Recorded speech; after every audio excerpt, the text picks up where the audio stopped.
This is the official audiobook of the book. To access the ebook version, the link will be in the first pinned comment just below. Click and access. Chapter 1: The Contemplative Hook and Promise of Transformation. I have spent lifetimes watching human beings exhaust themselves in the pursuit of discipline. I have observed the clenched fists, the grinding teeth, the warriors who mistake violence against themselves for strength. In the morning mist of ancient valleys, I learned a different truth. The most profound discipline flows like water, soft yet unstoppable, gentle yet capable of carving through mountains. You have arrived here carrying the weight of failed attempts, haven't you? The abandoned gym memberships, the broken promises to yourself, the cycles of extreme effort followed by complete collapse. You force yourself forward like someone pushing a boulder uphill, wondering why others seem to glide toward their goals while you struggle against invisible resistance. The Western world has taught you that discipline is about domination, dominating your impulses, your comfort, your very nature. But what if I told you that true discipline is actually about alignment? What if the exhaustion you feel isn't a sign of weakness, but evidence that you're swimming against a current that was meant to carry you? I invite you to consider the bamboo grove outside my window. When fierce winds come, the oak tree resists with all its mighty strength, and often breaks. The bamboo bends so completely it nearly touches the earth, then springs back unharmed when the storm passes. Which demonstrates greater discipline, the rigid resistance that ends in destruction, or the flexible strength that endures?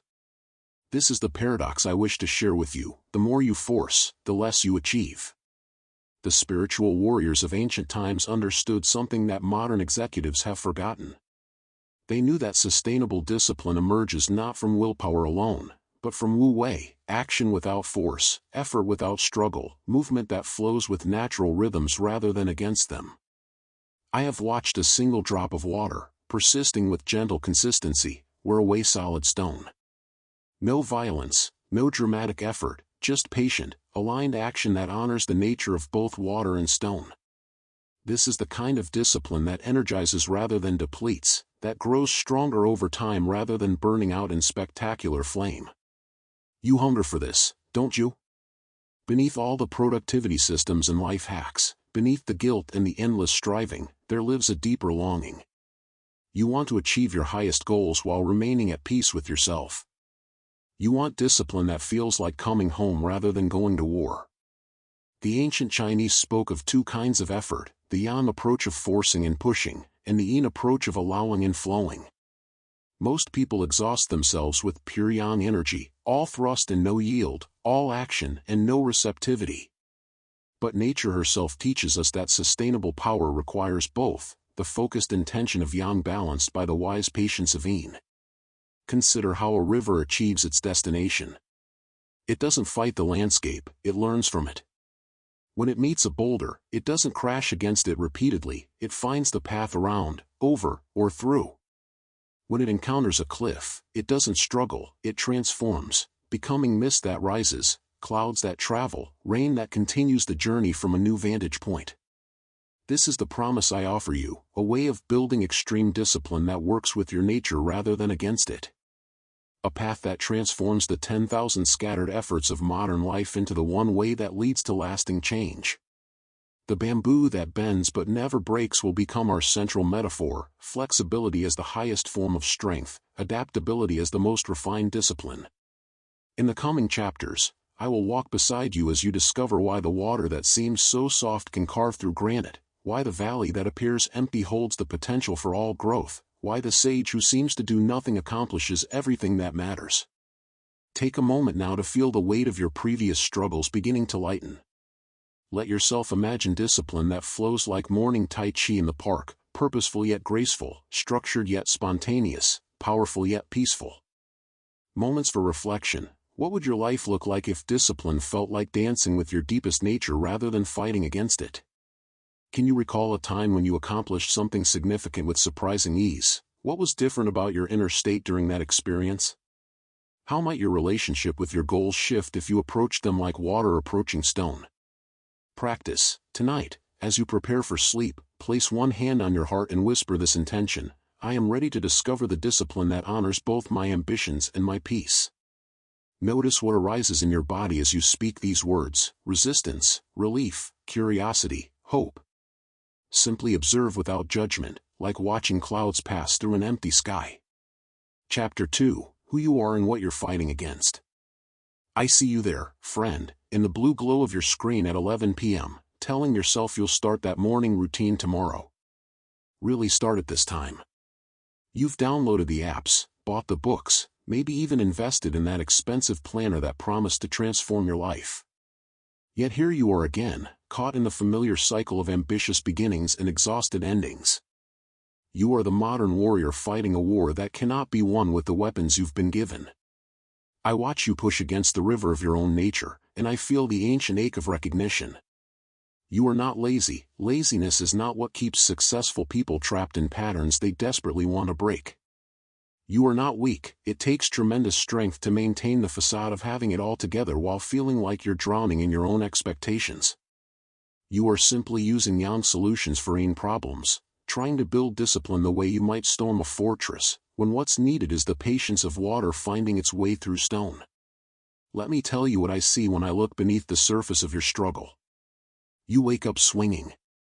The alarm sounds and immediately you're in battle mode, against time, against your tired body, against the mountain of tasks waiting for you.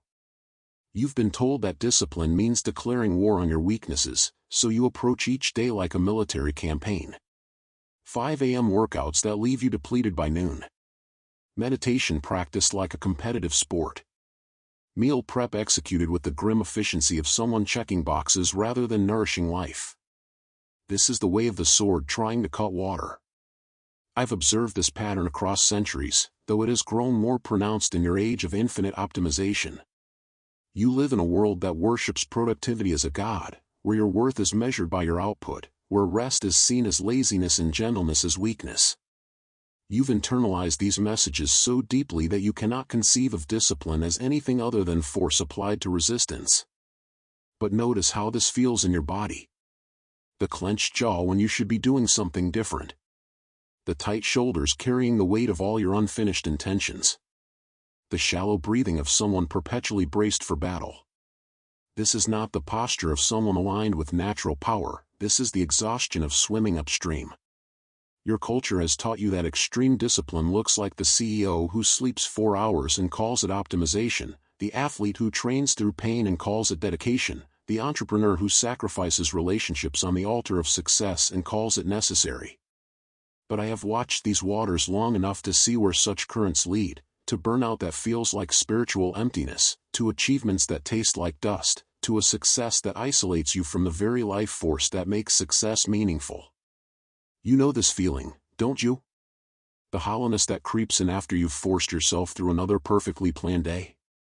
The way rigid discipline creates more rigidity, until you feel like a tree that's forgotten how to bend, brittle and ready to snap in the first strong wind. This is what happens when we mistake pressure for power, when we confuse struggle with strength. You've been trying to create flow through resistance, harmony through war, sustainability through force. It's like trying to make a river run uphill, possible for short distances with enormous effort, but ultimately working against the very nature of water. I see you in the endless cycle, the Sunday night planning sessions where you design the perfect week, the Monday morning enthusiasm that carries you through 3 days, maybe 4 if you're particularly determined. Then comes the inevitable crack, a late night at work, a social obligation, a simple human moment of fatigue, and the whole structure collapses like a house of cards. By Thursday you're eating lunch from a vending machine, telling yourself you'll restart on Monday. And here's what haunts you most, the self-judgment that follows. The inner voice that says if you were truly disciplined, truly committed, truly strong enough, you wouldn't have broken. You collect evidence of your failures like stones, building walls of shame that make the next attempt feel even more impossible. But what if I told you that your failures are not moral deficiencies but navigation errors? What if the breakdown of your rigid systems is not proof of your weakness but evidence of your wisdom, your deeper self refusing to be forced into patterns that drain rather than sustain you? The secret that your productivity culture doesn't want you to know is this: true discipline feels like freedom, not imprisonment. It energizes rather than depletes. It creates space rather than compression. When you're aligned with your natural rhythms and working with the grain of your authentic nature, discipline becomes as effortless as breathing. I've watched the ancient practitioners, those who could maintain practices for decades not through willpower but through love. Their discipline looked nothing like the grinding determination your modern world celebrates. Instead, it resembled the consistent flow of a spring-fed stream, continuous not because it forces itself to flow, but because flowing is its essential nature. This is the discipline you're secretly longing for, isn't it? The kind that doesn't require you to become someone else, to override your humanity, to treat your body and soul like obstacles to overcome. You want discipline that honors both your ambitions and your need for rest, that creates achievement without sacrificing joy, that builds strength through flexibility rather than rigidity. You want to be like the bamboo that bends with the storm but never breaks, that grows toward the light while staying rooted in nourishing earth. You want discipline that makes you more yourself, not less. The tragedy is that you've been trying so hard to develop discipline that you've forgotten to ask what true discipline actually is. You've been studying the shadows on the cave wall instead of turning toward the light that creates them. You've been trying to grasp water with a clenched fist when you could simply cup your hands and drink. Every morning when you wake up tired from dreams of to-do lists, every evening when you collapse into bed feeling like you've run a marathon just to stay in place, every moment when you catch yourself forcing when you could be flowing, these are invitations to discover a different way. Not a way that requires less of you, but one that requires the real you rather than the armored version you've been dragging through your days. The path I'm offering doesn't promise easy, it promises alignment. It doesn't guarantee you'll never face resistance, it teaches you to dance with resistance until it becomes cooperation. It won't eliminate effort from your life, it will show you the difference between effort that builds and effort that destroys. Moments for reflection: when you push hardest against your own resistance, what happens to your energy? What would it feel like to approach your next challenge with the curiosity of water exploring a new landscape rather than the determination of a battering ram? Can you remember a time when you accomplished something significant that felt effortless? What was different about your inner state then?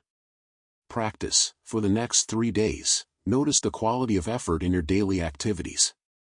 Set a gentle reminder to pause 3 times each day and ask, am I swimming with the current or against it right now? Don't change anything yet, simply observe with the compassionate curiosity of a scientist studying the habits of an interesting creature. Record what you notice without judgment, as if you were documenting the behavior of clouds or the pattern of rainfall. The transformation you seek is not waiting at the end of a battle you must win against yourself. It's waiting in the moment you stop fighting and start flowing, stop forcing, and start following the deeper intelligence that already knows how to create sustainable discipline. This intelligence has been with you all along, patient as mountains, persistent as rivers, ready to guide you home to a way of being that serves both your highest aspirations and your deepest need for peace. The question is not whether you're strong enough for the journey ahead, but whether you're willing to discover the strength that comes not from forcing life into boxes, but from dancing with its natural rhythms until discipline becomes as natural as breath itself. Chapter 3: Foundations. When I first discovered the Tao flowing through my life like morning mist through mountain valleys, I realized that what most people call discipline is actually a form of violence against their own nature. You have been taught to build discipline like constructing a dam against a river, with concrete, steel, and brute force. But I invite you to consider something far more elegant. What if true discipline flows like water itself, finding the path of least resistance while carving through the hardest stone? As I sit here in the early hours before dawn, listening to the gentle rustling of bamboo outside my window, I want to share with you the foundational principles that have guided sages, warriors, and wise leaders for thousands of years. These are not theories or philosophical abstractions, but living forces you can feel moving through your body right now, organizing your breath, circulating your blood, and orchestrating the countless processes that keep you alive without any effort from your conscious mind. The Tao, the invisible conductor of all discipline. Imagine standing in a vast forest where millions of trees somehow know exactly how tall to grow, which direction to lean, and when to shed their leaves. No central authority issues commands, yet perfect coordination emerges. This is your first glimpse of the Tao, the organizing principle that orchestrates everything from the spiral of galaxies to the beating of your heart. The Tao is not a distant concept but the very ground of being that supports your every action. When you align your discipline with this natural intelligence, effort becomes effortless, struggle transforms into flow, and what once felt like pushing boulders uphill becomes as natural as breathing. I have watched executives burn themselves out trying to impose rigid schedules on their organic rhythms, athletes injure themselves fighting against their body's wisdom, and artists block their creativity by forcing inspiration on demand. They were all making the same fundamental error, attempting to discipline themselves against the Tao rather than with it. The Tao moves in your life through what I call natural currents, those periods when energy flows freely, when ideas come easily, when your body feels strong and flexible. These are not random occurrences but expressions of deeper rhythms that you can learn to recognize and cooperate with. True discipline means becoming so sensitive to these currents that you know instinctively when to act and when to wait, when to push forward and when to step back. Reflection moment. Feel into your body right now. Notice where energy feels flowing and where it feels stuck. This is the Tao speaking through your physical form, offering guidance about your current state and natural next steps. Reflection moment. Think of a time when you accomplished something significant with surprising ease. What conditions were present? How did you feel in your body? This is the memory of disciplined alignment with the Tao. Wu Wei, the art of effortless effectiveness. In the mountains near my home, there lives an old master swordsmith who can forge the finest blades using the lightest hammer strokes. When visitors first watch him work, they cannot believe such delicate tapping can shape steel. "Where's the force?" they ask.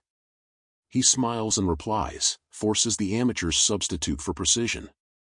This is Wu Wei, often translated as non-action but better understood as action without forcing. It is not inactivity but rather activity in perfect harmony with natural laws. Like a skilled sailor who uses wind and current rather than fighting them, Wu Wei allows you to accomplish more by working with reality rather than against it. In your daily life, Wu Wei might look like scheduling important conversations when both you and the other person naturally have more energy, rather than forcing difficult discussions during lunch breaks. It means recognizing when your mind is sharp for analytical work versus when it's primed for creative tasks. It's learning to start new habits when you feel genuine motivation rather than when your calendar says you should. I have observed that Western culture often mistakes Wu Wei for laziness, just as it mistakes forcing for strength. The truth is that Wu Wei requires tremendous sensitivity, patience, and skill, like a master archer who draws the bow with power but releases the arrow with perfect softness. The key to developing Wu Wei lies in what I call intelligent yielding. This doesn't mean being passive or giving up on your goals. Instead, it means becoming so attuned to the natural dynamics of any situation that you can find the point of least resistance that still moves you toward your desired outcome. When you practice Wu Wei in building habits, you stop trying to bulldoze your way to consistency and instead look for the natural gateways already present in your life. Perhaps you've been forcing yourself to exercise at 5 a.m. because that's when disciplined people work out, when your body and schedule actually flow better with evening movement. Wu Wei invites you to honor what works rather than what sounds impressive. Reflection moment. Where in your life are you currently pushing against strong resistance? What would it look like to achieve the same goal by finding a path of less resistance? Practical exercise. For the next 3 days, before taking any significant action, pause and ask yourself, what would be the most effortless way to accomplish this? Then try that approach, even if it seems too easy or unconventional. Yin and Yang, the dance of polarities in daily discipline. Every morning, I watch the interplay of shadow and light across my garden, noticing how the flowers follow the sun while their roots reach deeper into the cool, dark earth. This is Yin and Yang in perfect expression, complementary forces that create life through their eternal dance. In the realm of discipline, Yin and Yang show up as the rhythm between effort and rest, structure and flexibility, doing and being. Most people exhaust themselves by living in perpetual Yang, constant action, pushing, striving, without honoring the Yin phases of integration, reflection, and restoration. Yang discipline looks like the focused sprint, the decisive action, the clear boundary. It's the part of you that sets the alarm, laces up the running shoes, and sits down to write even when inspiration hasn't arrived. Yang energy is direct, penetrating, and goal-oriented. Yin discipline, by contrast, is the receptive awareness that knows when to rest, the intuitive timing that chooses the right moment for action, the gentle persistence that maintains consistency without violence. Yin is the part of you that listens deeply to your body's signals, honors your natural energy cycles, and trusts the process even when progress isn't immediately visible. The secret of sustainable discipline lies in learning to dance fluidly between these two poles. When you're in a yang phase, you act with focused determination. When yin energy is dominant, you restore, reflect, and allow integration. Neither is superior, both are essential. I have noticed that most people who struggle with discipline are actually struggling with timing. They try to force yang action during natural yin periods, or they remain passive when yang energy is available. Learning to recognize and honor these rhythms is like learning to breathe naturally instead of trying to control every inhale and exhale. In practical terms, this might mean scheduling your most demanding creative work during your natural yang hours, often morning for many people, while reserving yin activities like reading, gentle movement, or reflection for times when your energy naturally turns inward. Reflection moment, looking at your current daily rhythm, where do you notice natural yang energy, focused, active, outward, versus yin energy, receptive, reflective, restorative? How might you reorganize your activities to honor these natural cycles? Te, the silent power that emerges from alignment. In the ancient texts, Te is described as the virtue or power that flows naturally from a life aligned with the Tao. But this is not virtue in the moral sense, it's more like the power inherent in a river following its natural course, or the magnetism of a person who has found their authentic way of being in the world. When your discipline arises from Te, it becomes effortlessly attractive to others. You don't need to convince anyone of your commitment because it radiates from every action. People sense the authenticity of someone whose outer discipline reflects inner alignment, just as you can feel the difference between a forced smile and genuine joy. I have watched leaders who cultivate Te gather devoted teams without manipulation or coercion. Their discipline becomes contagious not because they preach it, but because others sense the peace and power that comes from living in harmony with natural law. This is charisma in its truest form, not personality tricks or persuasion techniques, but the natural magnetism of someone who has learned to flow with life rather than against it. Te develops through consistent practice of small alignments, choosing honesty over convenience, following through on inner commitments, treating your body as a temple rather than a machine. Each time you choose the path of integrity over the path of immediate gratification, Te accumulates like water gathering in a mountain spring. The beautiful paradox of Te is that it cannot be pursued directly. The moment you try to manufacture this natural power, it disappears like morning dew touched by grasping fingers. Te emerges spontaneously from the sustained practice of Wu Wei, from years of choosing flow over force, harmony over domination. Practical exercise. For 1 week, pay attention to moments when you feel most naturally powerful and magnetic, not trying to impress anyone, but simply being authentically yourself. Notice what conditions support these states and how they correlate with your alignment to natural rhythms. The 5 elements in daily rhythm. The ancient masters observed that natural energy moves through 5 distinct phases, like seasons cycling through the year or tones flowing through a musical scale. Understanding these elemental energies, water, wood, fire, earth, and metal, provides a sophisticated map for organizing your daily discipline in harmony with natural law. Water energy flows with adaptability and persistence, like a stream finding its way around obstacles. In your daily rhythm, water time is perfect for reflection, planning, and gentle, consistent actions that don't require intense focus. This might be your morning journaling, evening walks, or the steady maintenance tasks that keep your life flowing smoothly. Wood energy reaches upward with growth and expansion, like bamboo shooting toward the sky. This is your creative phase, when new projects begin, when you tackle learning challenges, when you plant seeds for future harvest. Wood discipline feels enthusiastic and visionary. Fire energy burns bright with passion and connection. These are your peak performance hours, when you tackle your most important work, engage in dynamic exercise, or have significant conversations. Fire discipline is intense but sustainable when properly supported by the other elements. Earth energy centers and stabilizes, like rich soil nurturing seeds. This is time for integration, for practical details, for nourishing your body and strengthening your foundation. Earth discipline feels grounded and methodical. Metal energy refines and distills, like a blade being forged to perfect sharpness. This is when you review and optimize, when you practice skills to precision, when you eliminate what no longer serves. Metal discipline is clear and focused. Most people exhaust themselves by trying to maintain fire energy all day, or they get stuck in one elemental pattern without flowing naturally through the full spectrum. Learning to recognize and honor these different energetic qualities allows you to organize your schedule like a master composer arranging a symphony. Reflection moment. Looking at your ideal day, what activities naturally align with each elemental energy? How might you sequence these to create better flow and less resistance? Xiren, naturalness is your North Star. Xiren means spontaneous naturalness, the quality of being completely yourself without pretense or effort. A tree is perfectly Xiren, it never tries to be anything other than what it is, yet it grows toward the light and adapts to changing seasons with perfect intelligence. In the context of discipline, Xiren means distinguishing between effort that aligns with your true nature and effort that violates it. The former feels challenging but sustainable, like a good stretch that brings relief. The latter feels depleting and creates internal resistance, like trying to bend a branch against its natural grain. I have seen people torture themselves with discipline systems designed for entirely different temperaments. The natural night owl forces herself into a 5 a.m. routine that goes against every fiber of her being.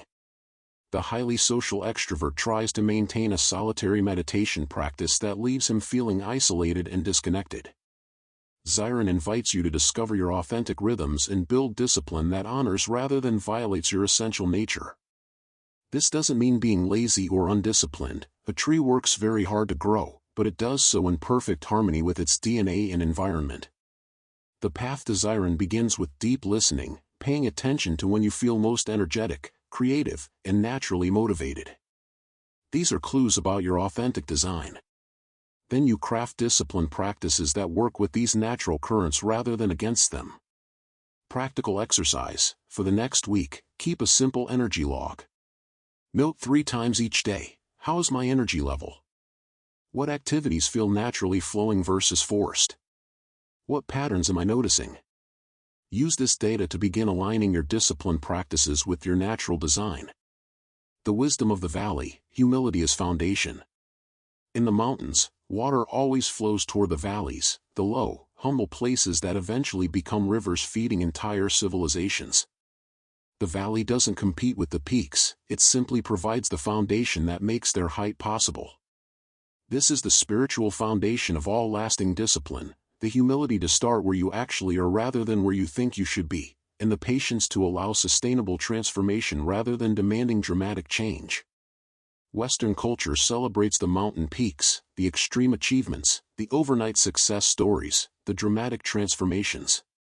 But the Tao teaches us that all lasting change begins in the valleys, the small, consistent practices done without fanfare, the gentle persistence that accumulates over time like sediment forming new land.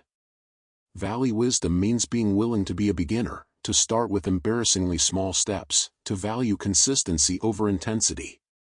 It means finding your peace with the fact that true discipline is often invisible to others, like roots growing deep underground before any leaves appear above the surface.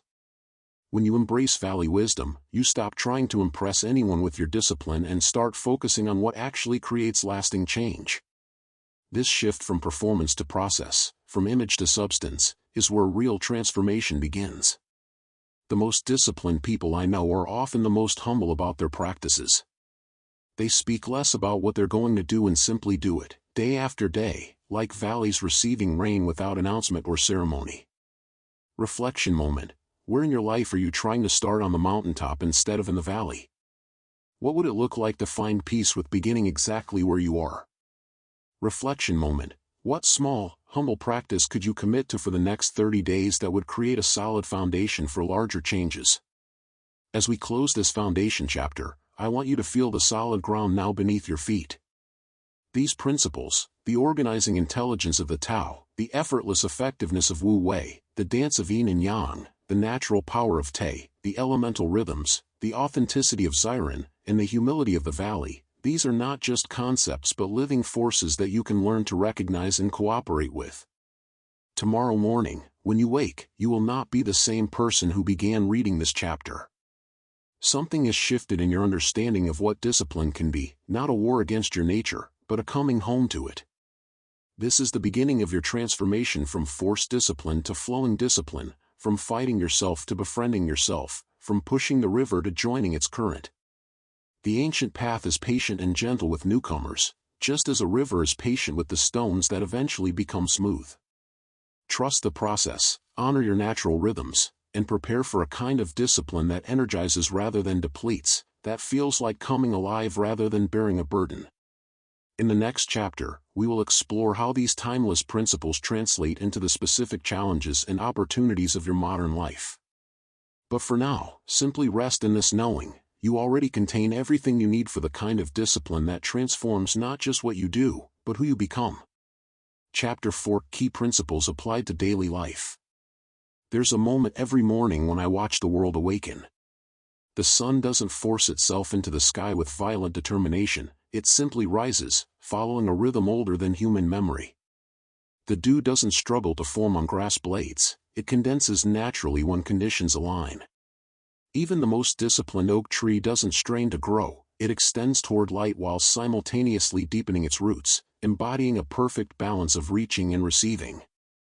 This is the essence of what I want to share with you today, how the fundamental principles of the Tao can transform your daily discipline from exhausting warfare into natural unfolding. You see, most people approach self-discipline like a general commanding reluctant troops, issuing orders to a resistant self. But what if discipline could feel like water flowing downhill, effortless, persistent, and ultimately irresistible? Soft overcomes hard, building habits through micro-progressions. I often think about the Grand Canyon, carved not by dynamite or jackhammers, but by water's patient persistence. Each droplet that flowed through that landscape millions of years ago carried no aggression, no force, just consistent presence. This is the first principle I want you to embrace, Shueishan Gang, soft overcomes hard. In your daily life, this translates to what I call micro-progressions of gentleness. Instead of declaring war on your old habits with dramatic resolutions, you approach change like morning mist settling into a valley, gradually, naturally, inevitably. Let me paint this practically. Perhaps you want to develop a meditation practice. The Yang approach would be, starting tomorrow, I meditate for 30 minutes every morning, no exceptions. This creates immediate internal resistance. Your psyche reacts like a wild horse being broken, rearing up, fighting the bit. The soft approach whispers differently, tomorrow morning, I'll sit quietly for just 2 minutes after my first sip of coffee. Notice the gentleness here. You're not conquering territory, you're planting seeds. 2 minutes feels manageable, almost trivial to your resistance mechanisms. Your inner critic can't even muster energy to fight something so small. But here's the profound wisdom, that 2-minute seed contains the entire oak tree of your future practice. After a week of consistent 2-minute sits, your nervous system begins to crave that pocket of stillness. Your body starts to anticipate the calm. Without forcing, you naturally extend to 3 minutes, then 5, then 10. I've watched countless people build extraordinary habits this way. The entrepreneur who started with reading 1 page per day and eventually consumed entire libraries. The artist who began with 5-minute sketches and developed into a master. The runner who started with walking to the mailbox and completed marathons. The secret lies in what Taoists call Jisoo, accumulated potential. Each tiny action accumulates like snowflakes building into an avalanche. But unlike forced discipline that depletes your willpower reserves, gentle consistency actually generates energy. You find yourself looking forward to your practices instead of dreading them. Reflection moments. What area of your life has felt resistant to change? How might the hardness of your approach be creating the very resistance you're trying to overcome? Can you identify one micro-progression so small it feels almost silly, yet points toward your deeper aspiration? The sage does not compete, internal collaboration over self-war. The second principle transforms your relationship with yourself from adversarial to collaborative. In Taoist thought, we say Xingren Biyu Jing, the sage does not compete, therefore no one can compete with them. Applied to personal discipline, this means ending the civil war between your disciplined self and your lazy self. Most people experience discipline as an internal battlefield. There's the part of you that wants to wake up early, exercise, eat well, work diligently.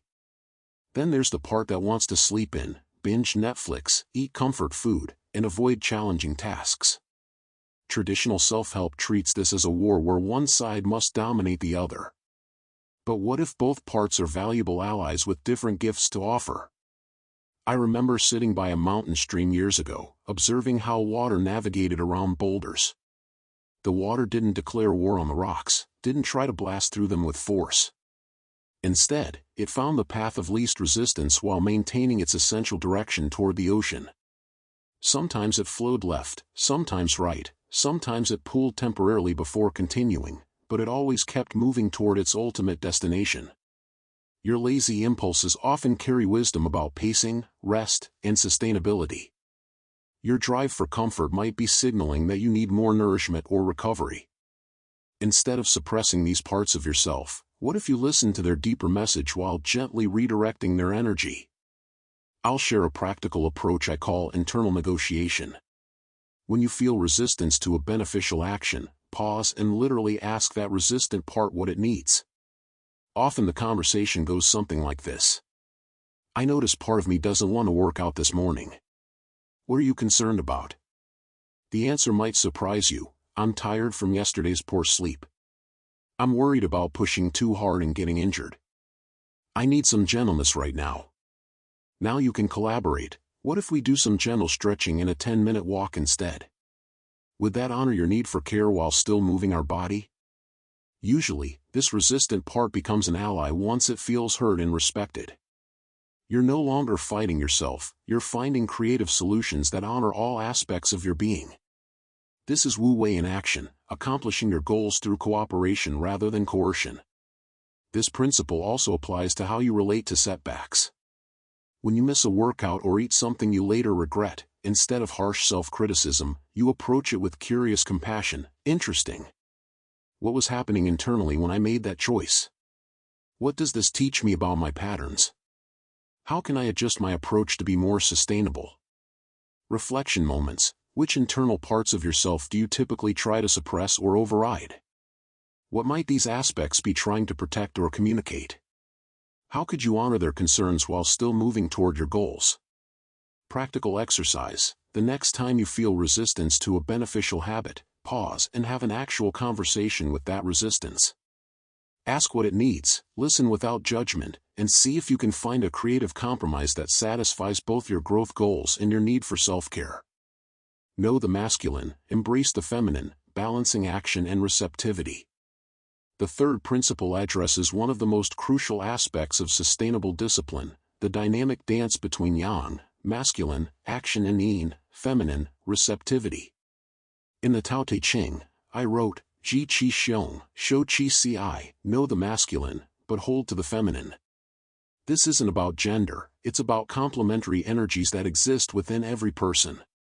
Yang energy is the spark of initiation, the drive to act, create, push forward. It's the energy of the entrepreneur launching a startup, the athlete training for competition, the artist bringing vision into form. Yin energy is the wisdom of timing, the capacity to receive insight, the art of allowing natural rhythms to guide action. Most modern approaches to discipline are purely yang, all push, no pull. All action, no receptivity. This creates what I call disciplinary exhaustion, where you burn through your reserves like a fire consuming dry wood. Eventually, you crash into periods of complete inaction, swinging from extreme yang to extreme yin. But true discipline dances between these energies like a master musician playing both silence and sound. Sometimes you push, sometimes you yield. Sometimes you initiate, sometimes you wait for the right moment. Sometimes you speak, sometimes you listen deeply. Here's how this looks in practical daily life. Yang moments might include setting your alarm, beginning your workout, making that difficult phone call, tackling your most challenging work task, having a crucial conversation. These require masculine energy, decisiveness, courage, forward motion. Yin moments might include sensing when your body needs rest instead of more exercise, intuiting the right timing for a business decision, listening deeply in relationships, allowing creative solutions to emerge rather than forcing them, recognizing when you're pushing too hard and need to recalibrate. The key is developing sensitivity to which energy is called for in each moment. This requires what Taoists call jing, stillness that perceives subtle signals before they become obvious. I often observe this principle in nature's rhythms. Dawn calls for gentle yang, soft light gradually increasing, birds tentatively beginning their songs. Midday demands full yang expression, bright sun, active growth, peak activity. Dusk invites yin emergence, cooling temperatures, softening light, preparation for rest.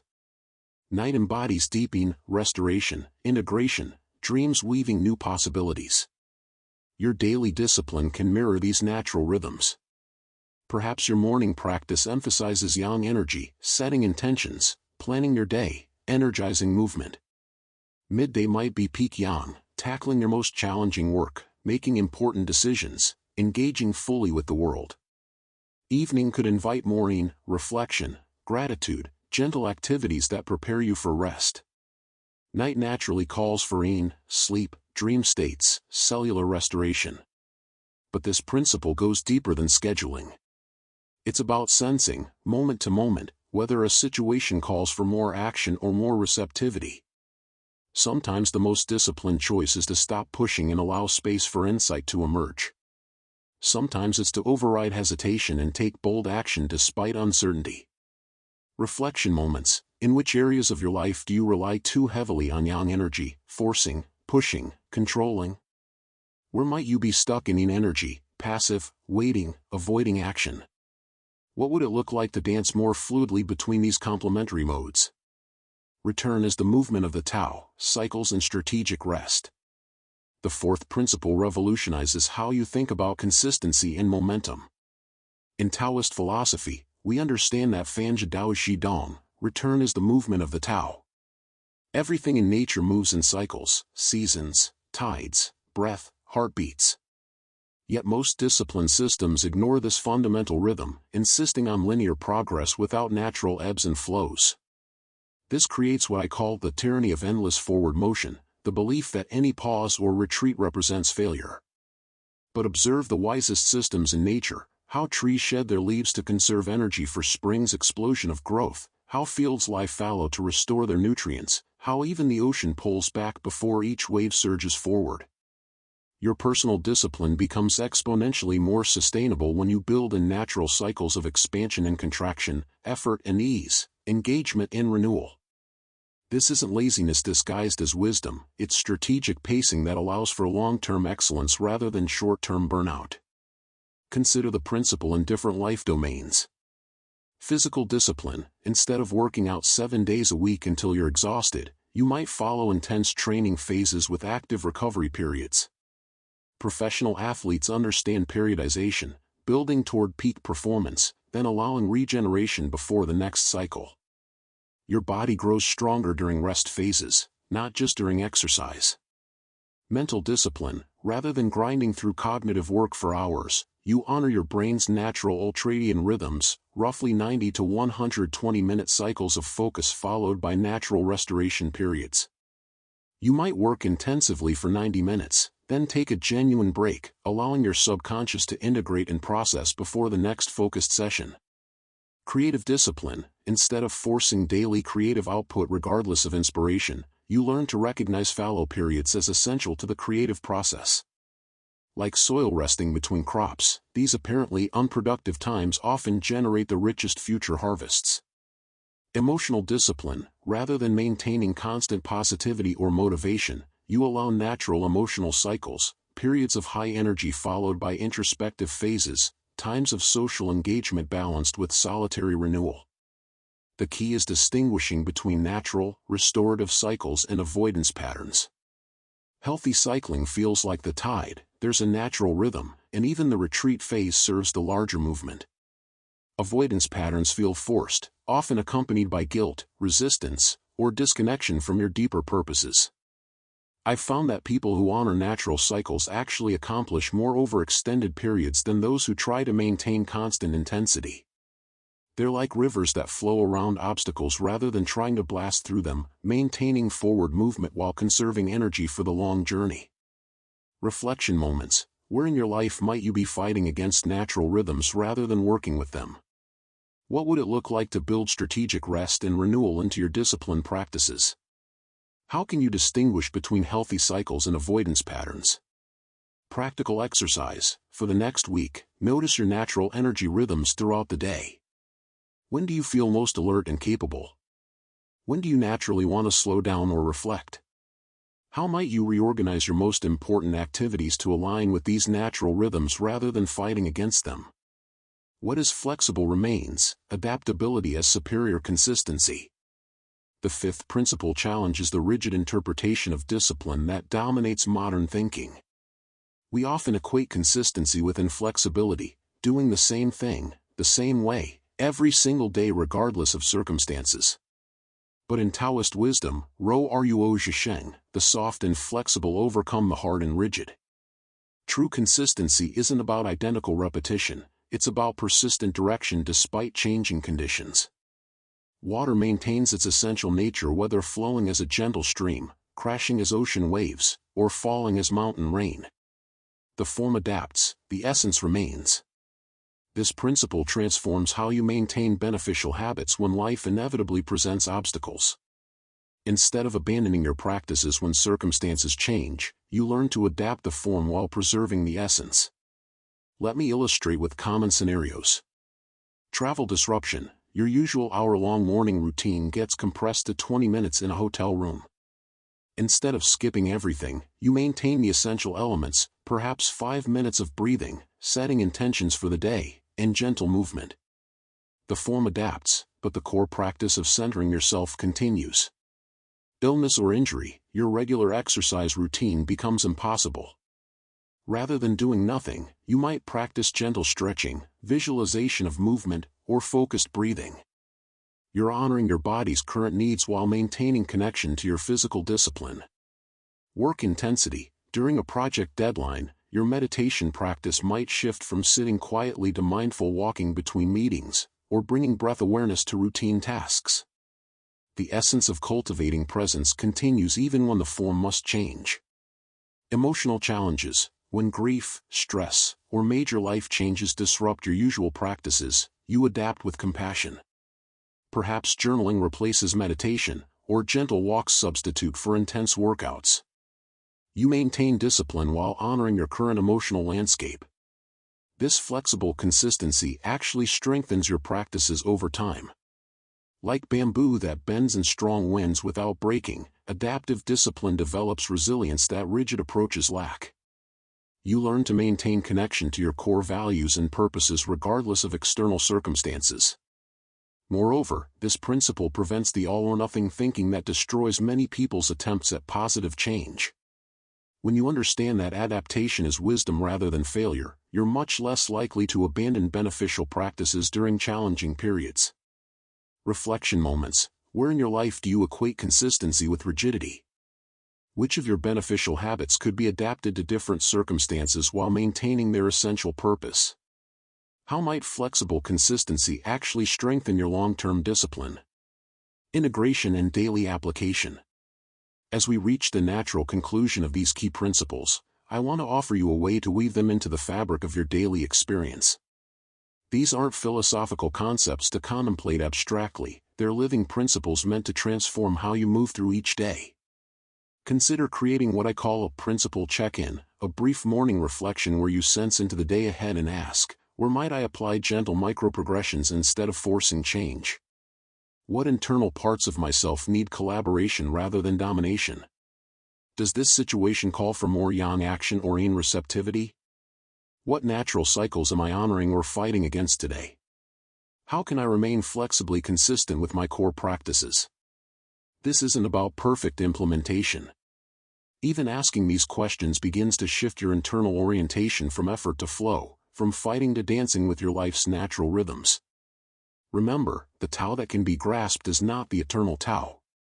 These principles are fingers pointing at the moon, not the moon itself. Your direct experience of living them matters more than perfect intellectual understanding. Final reflection moments. Which of these 5 principles resonates most strongly with your current life situation? What would it look like to experiment with one principle for the next week, observing how it shifts your experience of discipline and personal growth? How might these principles support not just achieving your goals, but enjoying the journey of becoming who you're meant to be? Closing exercise. Choose one daily habit you've been struggling to maintain consistently. Apply all 5 principles to it. Make it smaller and gentler. Soft overcomes hard. Listen to any resistance with compassion. Sage does not compete. Sense whether it needs more structure or more flexibility. Masculine and feminine. Build in natural rest or variation. Return as movement, and create adaptations for different circumstances. Flexible remains. Notice how this transforms your relationship to the practice itself. The path of discipline flow awaits your gentle, persistent steps. Chapter 5 Daily Practices. When I watch the morning mist rise from the valley, I am reminded that the most profound transformations happen through the gentlest, most consistent actions. The droplets don't force themselves skyward, they simply follow the natural rhythm of warming earth and cooling air. This is how we must approach our daily practices, not as battles to be won, but as natural rhythms to be embraced. After decades of observing how wisdom moves through the world, I have seen that true discipline emerges not from rigid rules imposed upon life, but from practices that flow like water, finding their way into every crevice of our existence, shaping us gradually, persistently, lovingly. The practices I share with you now are not exercises in willpower. They are invitations to dance with the Tao in your everyday life. Each one is designed to cultivate that quality the ancients called Wu Wei, the ability to act with such naturalness that effort becomes effortless, and discipline transforms from burden into gift. The Flowing Water Meditation, 10 minutes to morning clarity. Before the world awakens and demands your attention, there exists a sacred threshold, those precious moments when your consciousness is still soft, still receptive to the deeper currents that run beneath the surface of ordinary life. This is when I invite you to practice what I call the Flowing Water Meditation. Find a quiet space where you won't be disturbed. It might be beside your bedroom window, in a corner of your living room, or even in your car before entering the office. The location matters less than the intention you bring to these 10 minutes. Sit comfortably, allowing your spine to rise naturally like a young bamboo shoot reaching toward light. Close your eyes gently, not as shutters slamming shut, but like flower petals closing at dusk. Begin to breathe naturally, without trying to control or improve your breath. Simply notice it flowing in and out, like water finding its level. Now, imagine a mountain stream flowing through your body. See it entering through the crown of your head, cool and clear, carrying with it the wisdom of high peaks and ancient stones. Feel this water flowing down through your forehead, washing away the residue of yesterday's concerns. Let it flow through your throat, dissolving any words you wish you hadn't spoken or words you wish you had found courage to say. Watch this inner stream flow through your chest, cooling any fires of anxiety or ambition that burn too hot. Feel it moving through your arms, carrying away the tension of grasping too tightly to outcomes. Let it flow through your belly, the place where fear often gathers, transforming that fear into the steady confidence of water that knows it will always find its way to the sea. As the stream reaches your legs, feel it carrying away any heaviness, any sense that the path ahead is too difficult to walk. Finally, let this water flow out through your feet, connecting you to the earth, grounding you in the present moment. In these final minutes of the meditation, simply rest in the feeling of being a clear vessel through which life flows. Notice how different this feels from being a closed container, hoarding energy, or fighting against the current of your day. When you open your eyes, carry this sense of flow with you. Throughout the day, when you feel yourself beginning to force or struggle, return to this image of water moving through you. Remember that discipline, at its highest level, feels like this, natural, effortless, unstoppable. Moment of reflection. How does your morning energy feel when you try to force yourself awake versus when you allow yourself to emerge gently into consciousness? What would change in your day if you began each morning by remembering your connection to the flowing nature of life itself? Moment of reflection. Consider a time when you felt in flow, when actions came naturally and effort felt effortless. What conditions supported that state? How might your morning practice cultivate those same conditions?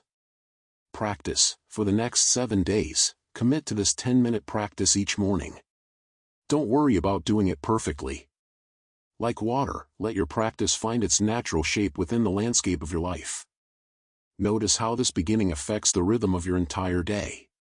The ritual of 5 elements, organizing your day through natural energies. The ancient sages observed that all of life moves in cycles, expressing itself through what they recognized as 5 fundamental energies. These elements, water, wood, fire, earth, and metal, are not merely philosophical concepts but living forces that pulse through your day, your year, your very being. By organizing your daily activities according to these natural rhythms, you stop fighting against your inherent patterns and begin dancing with them. This is discipline transformed from struggle into collaboration with your deeper nature. Water time comes in the early morning hours, when your mind is most receptive and intuitive. This is when the flowing water meditation I described earlier finds its perfect timing. But water energy extends beyond formal practice. It's also the ideal time for activities that require receptivity rather than force. Reading, journaling, gentle planning, creative thinking, these flow naturally in water time. Your nervous system is calm, your mind is clear, and you can receive insights that will later fuel more active pursuits. I often tell my students, the well that is dug in the morning provides water for the entire day. Use these early hours not to attack your to-do list, but to connect with the deeper intentions that will guide your actions. What truly matters today? What does your wisest self know that your busy self might forget? Wood time emerges as the morning progresses, carrying the energy of growth, planning, and new beginnings. This is when you tackle projects that require vision and expansion. Wood energy loves to organize, strategize, and initiate. It's perfect for setting up systems, making plans, and beginning new ventures. Your mind is sharp but not yet overwhelmed, your energy is rising but not yet scattered. Think of wood as the energy of the young tree, growing steadily upward while establishing deep roots. This is not the time for massive action, but for the kind of steady progress that compounds over time. One chapter written, one important conversation had, one step taken toward a long-term goal. Fire time blazes through the middle hours of your day, when your energy peaks and your capacity for dynamic action reaches its zenith. This is when you engage in high-energy activities, important meetings, vigorous exercise, challenging conversations, creative expression. Fire energy loves to shine, to connect, to transform. But here's where wisdom becomes crucial. Many people try to sustain fire energy throughout their entire day, burning themselves out in the process. True discipline means honoring fire time fully, bringing complete presence and enthusiasm to these peak hours, while knowing that fire, by its very nature, must eventually give way to other energies. Earth time settles in during the late afternoon, bringing the energy of grounding, nurturing, and practical completion. This is when you handle administrative tasks, organize your environment, connect with family or close colleagues. Earth energy is about stability, nourishment, and tending to the practical details that support larger visions. If wood plants the seed and fire helps it grow tall, earth provides the soil that sustains everything. Use these hours for activities that might seem mundane but are actually foundational, organizing your workspace, preparing healthy meals, handling finances, maintaining relationships. Metal time arrives with the evening, carrying the energy of refinement, reflection, and release. This is when you review your day, let go of what's no longer needed, and distill the essence from your experiences. Metal energy has a quality of precision and discernment, it knows what to keep and what to release. Evening practices of gratitude, journaling, gentle stretching, or quiet reading all align with metal energy. This isn't the time for starting new projects or having intense conversations. Instead, it's time to honor what you've accomplished, learn from what you've experienced, and prepare your inner landscape for tomorrow's new cycle. The beauty of organizing your day this way is that you stop fighting against your natural rhythms. Instead of forcing fire energy activities during water time, or trying to do detailed planning when your system is ready for reflection, you work with the grain of your own nature. Moment of reflection, looking at your current daily schedule, which activities might be fighting against natural energy cycles? What would change if you honored your body's rhythms rather than imposing arbitrary timing on your day? Moment of reflection, which of the 5 elemental energies feels most natural to you?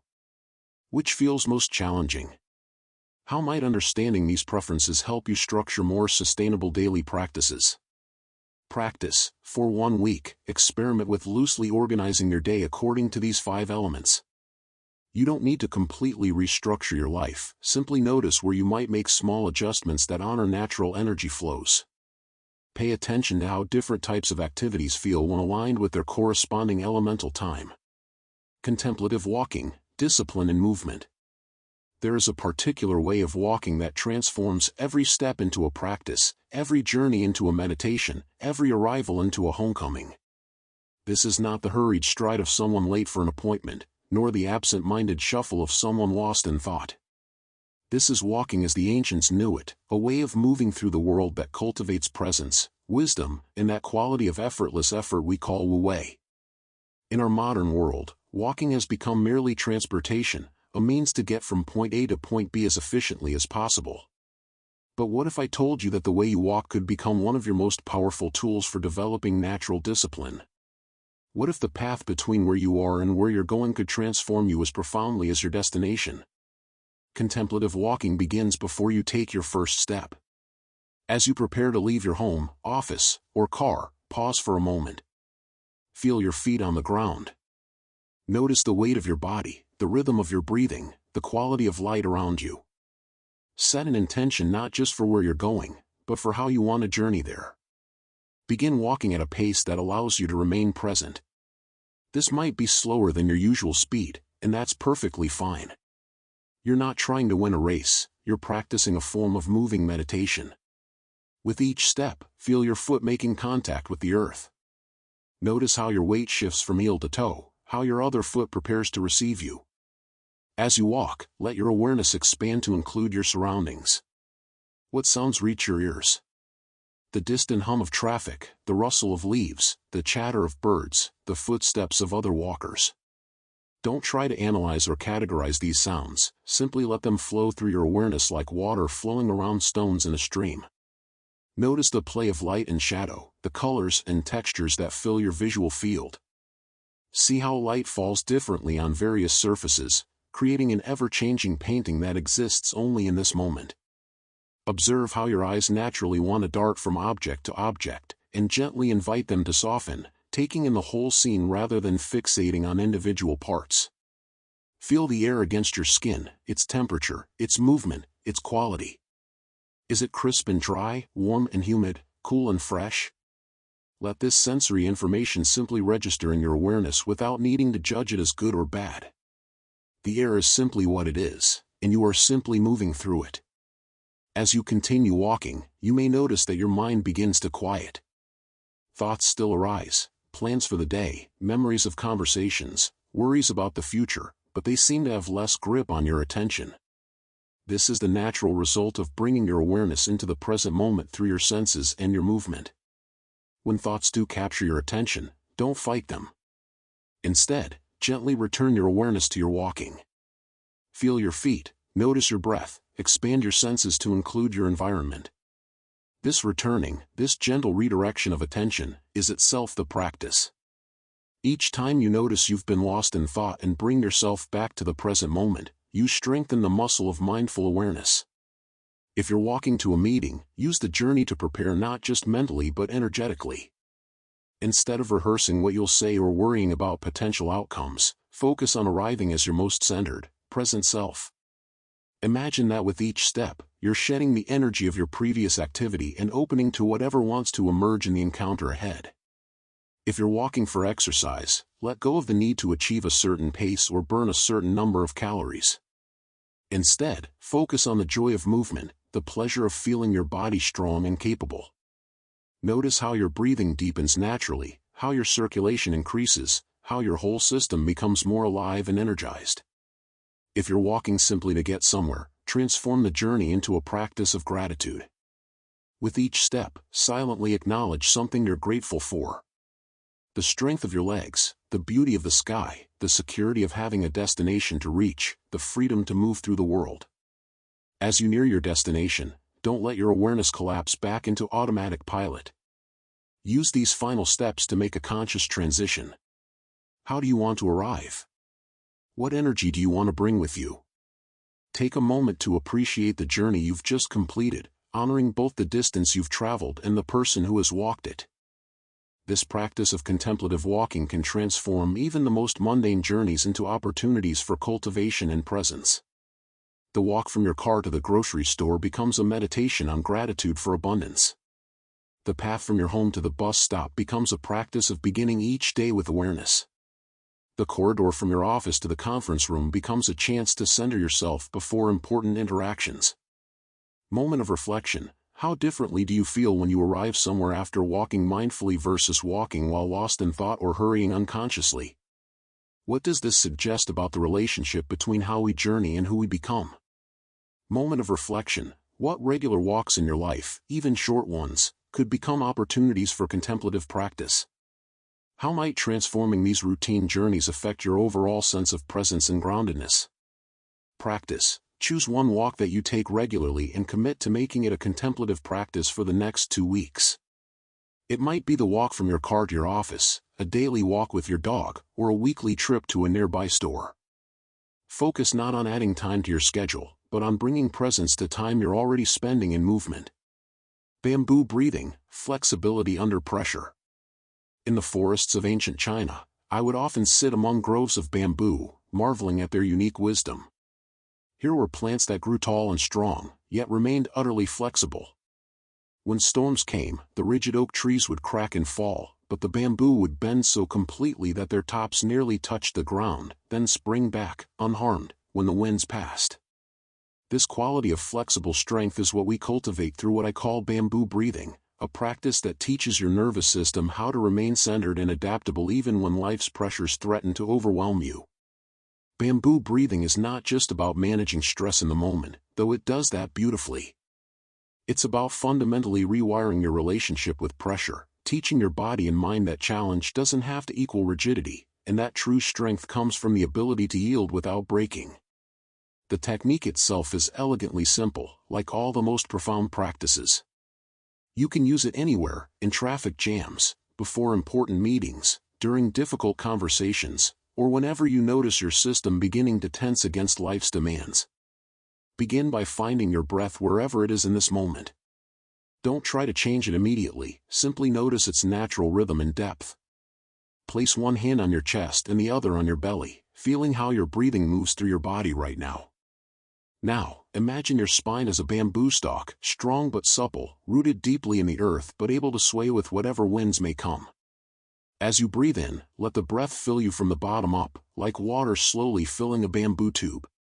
Feel your belly expanding gently, then your ribs widening, and finally your chest rising, but softly, without force. As you breathe out, reverse this process. Let the breath flow out from the top down, like water emptying from the bamboo. Feel your chest settling, your ribs drawing gently inward, your belly naturally contracting. But here's the key: make this exhalation longer than your inhalation, allowing it to carry away not just air but also tension, resistance, and the urge to fight against your current circumstances. With each breath cycle, imagine yourself becoming more like bamboo, deeply rooted in your core values and identity, yet increasingly flexible in how you respond to external pressures. When you inhale, you're drawing in not just air but also the wisdom to know what you can control and what you must release. When you exhale, you're letting go of the illusion that you must be rigid to be strong. As you continue this breathing pattern, you may notice that your mind begins to soften along with your body. Thoughts that seemed urgent and demanding start to feel less pressing. Problems that appeared to require immediate, forceful solutions begin to reveal more elegant, gentle approaches. This is your nervous system learning the bamboo way, how to remain strong without becoming brittle. If you're practicing bamboo breathing during a stressful situation, let each exhalation release a little more of your resistance to what's happening. You're not giving up or becoming passive, you're becoming strategic. Like bamboo in a storm, you're choosing to bend rather than break, knowing that this flexibility will allow you to emerge from the challenge intact and even stronger. The beauty of this practice is that it works both as an in-the-moment tool and as a long-term training program for your nervous system. Each time you choose flexibility over rigidity, each time you respond to pressure by breathing into spaciousness rather than contracting into defense, you're literally rewiring your automatic responses. Over time, you'll find that situations that once triggered immediate stress reactions begin to feel more manageable. Your capacity to remain centered in chaos increases. Your ability to find creative solutions to problems expands. Most importantly, you discover that discipline doesn't require you to become hard and unyielding. In fact, true discipline flows from the strength that comes from knowing when and how to bend. I often remind students that bamboo is one of the strongest materials in nature, used to build everything from bridges to homes. Its strength doesn't come from rigidity but from its perfect balance of firmness and flexibility. This is the kind of discipline we're cultivating, not the brittle willpower that snaps under pressure, but the supple strength that can weather any storm. Moment of reflection: when you're under pressure, does your first instinct tend toward rigidity or flexibility? How might your challenges look different if you approached them with bamboo-like adaptability rather than oak-like resistance? Moment of reflection: think of a person you know who handles stress gracefully. What qualities do they embody that remind you of bamboo's flexible strength? How might cultivating these qualities change your experience of difficult situations? Practice. For the next week, use bamboo breathing whenever you notice tension arising in your body or resistance forming in your mind. Don't wait for major stressors. Practice with small irritations like traffic delays or minor inconveniences. Let these become opportunities to train your system in the art of flexible strength. The Tay Journal, recognizing natural power. There exists a quality of personal power that needs no announcement, seeks no recognition, and yet commands respect from all who encounter it. The ancient sages called this quality Tay, often translated as virtue or moral power, but perhaps better understood as the natural authority that emerges when someone is deeply aligned with the Tao. Unlike the forced charisma of those who try too hard to impress, or the brittle dominance of those who lead through fear, Tay flows like an underground spring, quiet, consistent, nourishing everything it touches. It's the presence you feel around certain people that makes you want to be your best self. It's the influence that changes situations without manipulation. It's the power that grows stronger the more it's shared.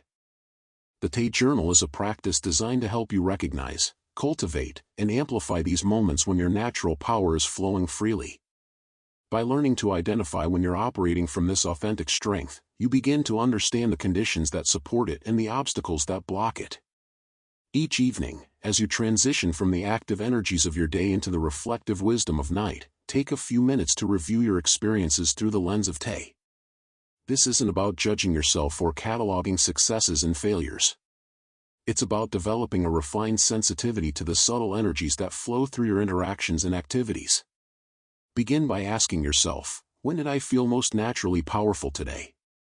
This might have been during a conversation where words flowed easily and seemed to land exactly where they needed to. It could have been while working on a project that felt effortless despite being challenging. Perhaps it was in a moment of decision-making where you knew exactly what to do without struggle or doubt.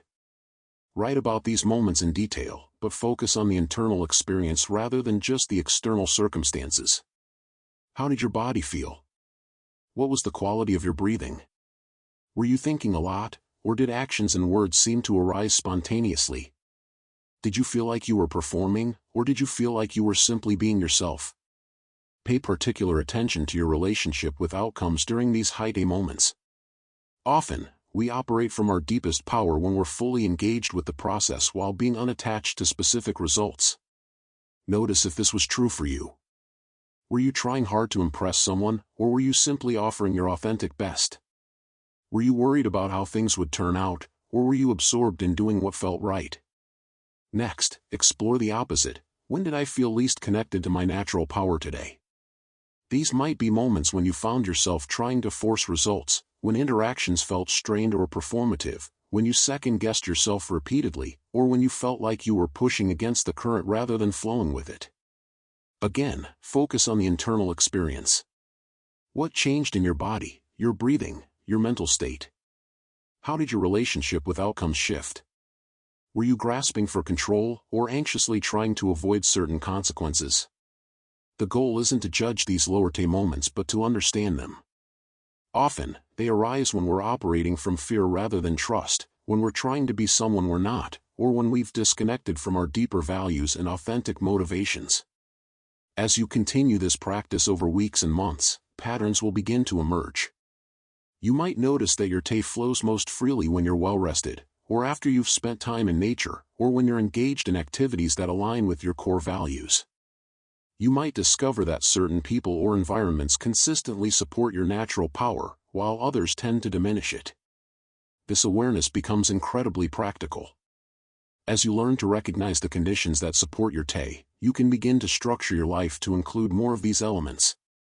As you understand what blocks your natural power, you can develop strategies for navigating or transforming these obstacles. But perhaps most importantly, the Te Journal teaches you to trust your own authentic power. In a world that often encourages us to adopt personas or manipulate our way to success, this practice reconnects you with the profound effectiveness that emerges when you show up as genuinely yourself. You begin to notice that the most successful interactions, the most satisfying accomplishments, and the most meaningful connections happen not when you're trying hardest, but when you're most aligned with your true nature. This recognition gradually shifts your entire approach to discipline and achievement. Instead of asking how can I force this to work, you begin asking how can I align with what wants to emerge here. Instead of what should I do to get what I want, you ask what wants to be expressed through me in this situation. This shift from effortful manipulation to effortless alignment is the essence of disciplined living in harmony with the Tao. Moment of reflection, thinking back over the past week, when did you feel most authentically powerful, not domineering or controlling, but naturally influential and effective? What conditions supported this state? Moment of reflection, how might your approach to goals and challenges change if you trusted that your greatest power comes from alignment rather than effort, from authenticity rather than performance? Practice. Begin keeping a simple Te journal, spending just 5 minutes each evening noting when you felt most and least connected to your natural power. Don't worry about deep analysis initially, just develop the habit of paying attention to these energy states. Over time, let the patterns you notice guide you toward choices that support your authentic strength. As we reach the end of this exploration of daily practices, I invite you to remember that these are not techniques to master but rhythms to join. Like a musician learning to play with an orchestra, your task is not to impose your will upon these practices but to find your unique voice within their larger harmony. The morning meditation, the elemental organization of your day, the contemplative walking, the bamboo breathing, and the evening reflection, these form a complete cycle, like the seasons of a year compressed into a single day. Each supports the others, and together they create a container within which your natural discipline can flourish. But please, approach these practices with the gentleness of water rather than the force of fire. Begin with whichever one calls to you most strongly. Let it take root in your life before adding another. Remember that the goal is not perfection but presence, not rigid adherence but flowing engagement. As you experiment with these ways of being, you may find that the old struggle between discipline and freedom begins to dissolve. What once felt like forcing yourself to do what you should transforms into a natural expression of who you are. The practices become not burdens you carry but gifts you give, to yourself, to those around you, and to the larger web of life of which we are all part. In this way, your daily life becomes your spiritual practice, and your spiritual practice becomes the foundation for a life of natural discipline, discipline that flows like water, bends like bamboo, and nourishes like earth, creating conditions for whatever wants to emerge through you to find its perfect expression in the world. Parables and case studies. I want to share with you 7 stories that have shaped my understanding of how true discipline flows through human life like water through stone, gradually, persistently, transforming everything it touches. These are not mere tales, but living teachings that reveal how the Tao expresses itself through ordinary people who discovered extraordinary power and gentleness. In my years of wandering through villages and courts, I have witnessed countless souls struggling with the harsh discipline of force, pushing against life like swimmers fighting the current. Yet occasionally, I encountered those rare beings who learned to move with a deeper rhythm, who found that surrender and strength are not opposites but dance partners in the grand choreography of existence. Let me take you into these stories, for in them you will recognize your own journey, the moments when you have tried to muscle your way through challenges, and perhaps catch glimpses of what becomes possible when you align with the natural flow of discipline that emerges from Wu Wei. The Farmer and the Wild Horse. In a small village nestled between rolling hills, there lived a farmer whose wisdom was as deep as his poverty was apparent. Unlike his neighbors, he never seemed disturbed by fortune or misfortune, maintaining the same gentle smile whether his rice grew tall or his roof leaked in the spring rains. One morning, a magnificent wild horse appeared in his modest pasture, its coat gleaming like polished obsidian in the dawn light. The villagers rushed to congratulate him on this stroke of incredible luck. Such a horse could work his fields for years, or be sold for enough gold to transform his circumstances entirely. The farmer listened to their excitement with that characteristic smile, stroking his graying beard. "Perhaps it is good fortune," he said quietly, his voice carrying no more enthusiasm than if he were commenting on the weather. "Perhaps not. We shall see." His neighbors exchanged glances, wondering if age had dulled his appreciation for such obvious blessing. But the farmer simply continued his morning routine, feeding his chickens with the same deliberate care, tending his vegetable garden with the same gentle attention he had given it for decades. The next week, his son attempted to tame the wild horse. The animal, magnificent but untamed, threw the young man violently. The son's legs snapped like a dry branch, leaving him bedridden and unable to help with the harvest that would determine whether the family survived the coming winter. Now the villagers shook their heads in sympathy. "What terrible luck," they murmured, bringing soup and offers to help with the heavier farm work. "The horse that seemed like such a blessing has become your curse." Again, the farmer received their words with equanimity, accepting their help gratefully but without the despair they expected. "Perhaps it is misfortune," he acknowledged, continuing to care for his injured son with tender devotion. "Perhaps not. We shall see." Autumn arrived early that year, and with it came the emperor's soldiers, recruiting every able-bodied young man for a war brewing at the distant borders. They swept through the village like a harsh wind, taking sons from weeping mothers and fathers from young wives. But when they came to the farmer's house, they found his son still healing from his injury, clearly unfit for military service. "You see," the farmer said softly to his wife that evening, as they sat by their son's bedside listening to the silence where other families' laughter had been. "The horse threw him, and now he remains with us. Perhaps it was misfortune. Perhaps not. I share this story not to suggest passive acceptance of all circumstances, but to illuminate a profound truth about sustainable discipline. The farmer had cultivated what I call emotional Wu Wei, the ability to respond to life's changes without being dominated by the emotional turbulence that accompanies them. His discipline was not the rigid kind that demands specific outcomes, but the fluid kind that maintains inner stability regardless of external circumstances. This allowed him to make wise decisions from a place of centeredness rather than reactivity. When the horse arrived, he neither celebrated prematurely nor made hasty plans based on assumed good fortune. When his son was injured, he neither despaired nor wasted energy cursing fate, but simply adapted to the new reality and accepted help when offered. This is the essence of what I call process discipline, maintaining commitment to your path while holding outcomes lightly. The farmer was disciplined about his daily care of the land, his family, and his community, but he was not attached to any particular result from these efforts. Moment of reflection: consider a recent disappointment in your own life. Can you identify how your attachment to a specific outcome created suffering? What might change if you maintained your disciplined efforts while holding the results more lightly? Moment of reflection: think of a time when something you initially judged as bad luck eventually led to unexpected benefits. How might this memory help you approach current challenges with greater equanimity? Practical exercise: for the next week, practice responding to both positive and negative events with the phrase "perhaps it is fortunate, perhaps not. We shall see." Notice how this simple practice affects your emotional stability and decision-making clarity. The sword master who never fought. In the mountain province where mist clings to pine trees like ancient memories, there lived a sword master whose reputation preceded him like the scent of jasmine on evening air. Students traveled from distant lands to learn from him, expecting to find a fearsome warrior who could cleave boulders and defeat armies. Instead, they found a man of average build who moved like water and spoke like wind through bamboo. His dojo was not filled with the clash of steel or grunts of exertion, but with an almost reverent silence. Students practiced forms with deliberate slowness, each movement flowing into the next like brush strokes in a master calligrapher's hand.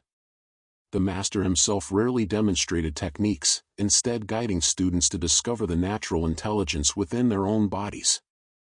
True mastery, he would say while serving tea between practice sessions, is not about defeating others, but about not needing to fight at all. The sword that remains sheathed is infinitely more powerful than the one that has tasted blood. His most dedicated student, a young man whose ambition burned as brightly as his talent, grew frustrated with this approach. He had come seeking the secrets of invincibility, the techniques that would make him legendary. After 2 years of what felt like endless meditation in slow-motion sword forms, he confronted his teacher. "Master," he said, his voice tight with barely contained impatience, "when will you teach me to fight? When will I learn to defeat my enemies?" The old master set down his teacup with the care one might use to place a butterfly on a flower petal. "Come," he said simply, rising and walking toward the practice area. For the first time since the student's arrival, the master drew his sword. It emerged from its scabbard with barely a whisper, the blade catching light like captured moonbeams. "Attack me," he said gently. "Use everything you believe you have learned." The student's eyes blazed with excitement and determination. Finally, the real teaching would begin. He drew his own blade and launched into his most sophisticated combination, techniques he had perfected through countless hours of practice, movements that flowed with speed and precision. Yet somehow, every attack found only empty air. The master seemed to simply not be where the student expected him to be, moving with such subtle economy that he appeared to be dancing rather than defending. The student found himself becoming increasingly frantic, his perfect techniques devolving into wild swings as frustration clouded his judgment. After several minutes of this futile display, the student found himself exhausted and disoriented, his sword arm heavy as stone. The master stood 3 feet away, his blade still gleaming and unused, his breathing as calm as if he had been sitting in meditation. "Do you understand now?" the master asked, sheathing his sword with the same whispered grace with which he had drawn it. "I did not defeat you. You defeated yourself. My discipline was not in learning to fight, but in learning to be where conflict could not reach me." The student's sword clattered to the floor as understanding dawned like sunrise after the longest night. All this time, he had been thinking discipline meant preparing for war, when it actually meant cultivating such inner stability that war became unnecessary. The master continued, settling back into his tea posture as if nothing had happened. "You came here seeking power over others. But true discipline gives you power over yourself.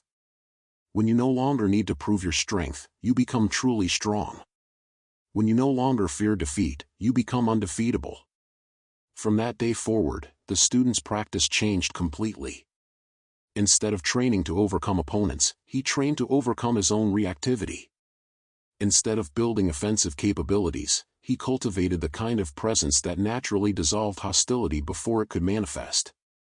Years later, when he had become a master himself, people would comment on his remarkable ability to resolve conflicts without anyone losing face, to lead difficult groups toward consensus, to maintain dignity under pressure. They assumed he had learned some secret techniques of persuasion or influence. But those closest to him understood that his power came from something far more profound, the discipline of Wu Wei applied to human interaction. He had learned to be so centered in his own nature that others naturally found their center around him. His influence was not something he wielded, but something that emerged organically from his aligned presence. This story reveals what I call presence discipline, the sustained practice of cultivating inner stability so profound that it naturally influences your environment without effort or manipulation. Unlike forceful discipline that tries to control outcomes through struggle, presence discipline creates the conditions where positive outcomes arise naturally. The swordmaster's daily discipline was not practicing combat techniques, but practicing centeredness. Every meditation session, every slow-form practice, every mindful cup of tea was building what the ancient texts call Te, the natural power that emerges from alignment with Tao. Moment of reflection. Consider conflicts in your own life where you have been fighting against circumstances or people. How might these situations shift if you focused on maintaining your own center rather than trying to change external conditions? Moment of reflection. Think about someone you know who has natural influence without seeming to try. What qualities do they embody that create this effortless leadership? How might you cultivate similar presence? Practical exercise. For 1 week, practice what I call presence discipline in challenging interactions. Instead of trying to convince, defend, or control, simply focus on remaining centered and curious. Notice how others respond to this energy. The tree that survived the storm. Li Wei had built her technology company the way she approached everything in life, through sheer force of will and relentless determination.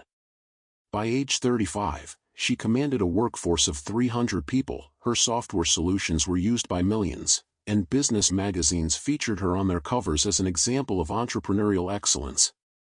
Her days began at 4 a.m. with aggressive workouts designed to build mental toughness, followed by 18-hour work sessions fueled by caffeine and ambition.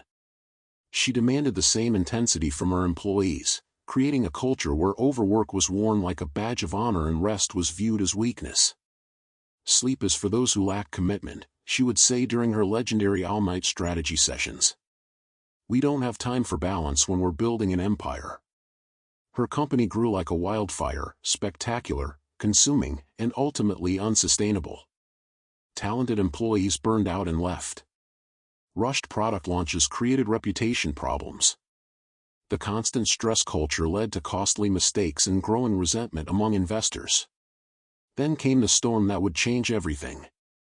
An economic downturn combined with increased competition and a critical security breach created what business analysts would later call a perfect storm of corporate crisis. In the span of 3 months, Li Wei watched her empire crumble like sand castles before tsunami waves. Contracts were canceled. Investors pulled funding. Key employees left for competitors. The media that had once celebrated her success now chronicled her downfall with the same enthusiasm. By winter, she was facing personal bankruptcy and the complete dissolution of everything she had spent a decade building. The night she signed the papers dissolving her company, Li Wei sat alone in her empty office, surrounded by boxes and the echoes of what had been. For the first time in years, she had nothing to do, nowhere to rush, no crisis demanding immediate attention. In that silence, something unexpected happened. She began to cry, not just for her lost business, but for the person she had become in building it. A friend suggested she visit a retreat center in the mountains, a place where she could rest and reflect away from the wreckage of her former life. Initially, the idea seemed absurd. She was a woman of action, not contemplation. But with no action left to take, she found herself driving up winding mountain roads toward an uncertain sanctuary. The retreat center was run by an elderly woman whose gentle wisdom reminded Li Wei of her grandmother. Unlike the aggressive self-help approaches Li Wei had used to motivate herself and others, this teacher spoke of concepts that seemed almost foreign: patience, acceptance, working with natural rhythms rather than against them. You built your company like a house of cards, the teacher observed after hearing Li Wei's story. Each level required more force to support the one below. But what if you had grown like a tree instead? Slowly, sustainably, with roots as deep as branches are tall. For 6 months, Li Wei learned practices she had never imagined could be relevant to business success. She studied the principle of Wu Wei, effortless action that emerges from deep understanding rather than surface force. She practiced meditation not as a productivity hack, but as a way of developing the inner stability that sustainable leadership requires. Most importantly, she began to understand what had gone wrong with her original approach. Her discipline had been purely yang, aggressive, pushing, dominating. She had never learned to balance action with receptivity, effort with ease, growth with consolidation. When Li Wei finally returned to the business world, she carried with her a completely different understanding of what discipline meant. Instead of starting with grand ambitions and forcing rapid growth, she began small. She consulted with former competitors, offering her expertise humbly rather than positioning herself as the expert who had all the answers. Her new approach attracted different kinds of clients, leaders who were also seeking sustainable ways to build organizations. Instead of the high-pressure, always-on culture of her previous company, she created work environments that honored natural rhythms, that built in periods of rest and reflection, that measured success not just by quarterly numbers but by long-term sustainability and employee well-being. 5 years later, Li Wei's new company was smaller than her first venture had been at its peak, but far more stable and profitable. More importantly, she worked fewer hours while accomplishing more meaningful results. Her employees stayed longer, produced higher quality work, and genuinely enjoyed coming to work. I used to think discipline meant forcing myself and others to work harder, she reflected during a speech at a leadership conference. Now I understand that true discipline means working in harmony with natural principles. A tree doesn't strain to grow, it simply provides the right conditions and allows growth to happen naturally. Her story became a case study in what business schools now call sustainable leadership, the art of building organizations that can weather storms not because they are rigid, but because they are deeply rooted and flexible. Li Wei's transformation illustrates what I call cyclical discipline, understanding that sustainable success requires periods of both expansion and consolidation, effort and rest, building and pruning. Her first company failed because it was all yang energy with no yin balance. Her second succeeded because she learned to work with natural rhythms rather than against them. Moment of reflection: examine your own approach to goals and projects. Do you tend toward the wildfire approach of rapid, unsustainable growth, or the tree approach of steady, rooted development? What would change if you shifted more toward the tree model? Moment of reflection: consider a significant failure or setback in your life. Can you identify ways this experience might have been teaching you about unsustainable patterns that needed to change? Practical exercise: choose one area of your life where you've been applying force or rushing toward results. For the next month, experiment with tree discipline, focus on creating optimal conditions and allowing natural development rather than pushing for immediate outcomes. As I share these stories with you, I am reminded that wisdom often comes disguised as failure, and strength frequently masquerades as gentleness. These are not merely tales of human triumph, but revelations of how the Tao works through individual lives when we learn to align with its deeper currents. The path of true discipline is not about becoming harder or more forceful, but about becoming more fluid, more responsive to the natural intelligence that governs all sustainable growth. In the remaining stories, you will see this principle expressed through different challenges and circumstances, each one illuminating another facet of how Wu Wei creates results that force alone could never achieve. Week by week transformation, your 30-day journey to natural discipline. Dear friend, we have walked together through valleys of understanding and climbed peaks of insight. Now comes the moment when ancient wisdom meets your daily reality, when the timeless principles of the Tao transform from beautiful concepts into lived experience. Think of this chapter as your compass for the next 30 days, a gentle guide that will help you discover what true discipline feels like when it flows like water through your life. I have watched countless souls struggle with rigid programs that demand perfection from day one, like trying to bend green wood that snaps under pressure. This is not that kind of program. What I offer you here is more like the way a river carves its path, persistent, gentle, and ultimately irresistible. Each day builds upon the last, not through force, but through natural progression, like seasons flowing into one another. As morning dew gathers drop by drop to nourish the earth, so too will your discipline accumulate through small, consistent actions aligned with your natural rhythms. There's no rushing this process, no shortcuts through the mountain. But there is profound joy in discovering that sustainable transformation happens not through gritting your teeth, but through learning to dance with the current of your own nature. Week 1, Foundation: Establishing Natural Rhythms. In this first week, we focus on what I call listening to your inner seasons. Just as a wise farmer studies the soil before planting, you will learn to recognize your own natural patterns of energy, attention, and motivation. This is not about imposing an external schedule upon yourself, but about discovering the rhythm that already exists within you, waiting to be honored. Each morning of this first week, before reaching for your phone or rushing into the day's demands, spend 10 minutes in what I call the morning river meditation. Sit comfortably, close your eyes, and imagine yourself as a gentle stream at dawn. Feel the coolness of the water, hear the soft murmur over stones, notice how the current knows exactly where to flow without struggle or hesitation. As you breathe, ask yourself, what does my energy feel like this morning? Am I a rushing mountain stream or a deep, slow river today? Allow this awareness to guide how you approach your day. On Monday, your only task is to notice. Notice when you feel naturally alert, when you feel drawn to rest, when tasks feel effortless versus when they feel forced. Carry a small notebook and jot down these observations without judgment. Tuesday, you begin to gently arrange one important task during your naturally energetic time. Wednesday, you add a rest period during your natural low-energy time, treating it not as laziness but as sacred maintenance of your inner landscape. By Thursday, you are tracking not just energy but also emotional rhythms. When do you feel most open to challenging conversations? When do you naturally crave solitude? Friday brings attention to physical rhythms. When does your body want to move, to stretch, to be still? Saturday, you experiment with eating according to your natural hunger rather than clock time. Sunday becomes a day of integration, where you reflect on the patterns you have discovered.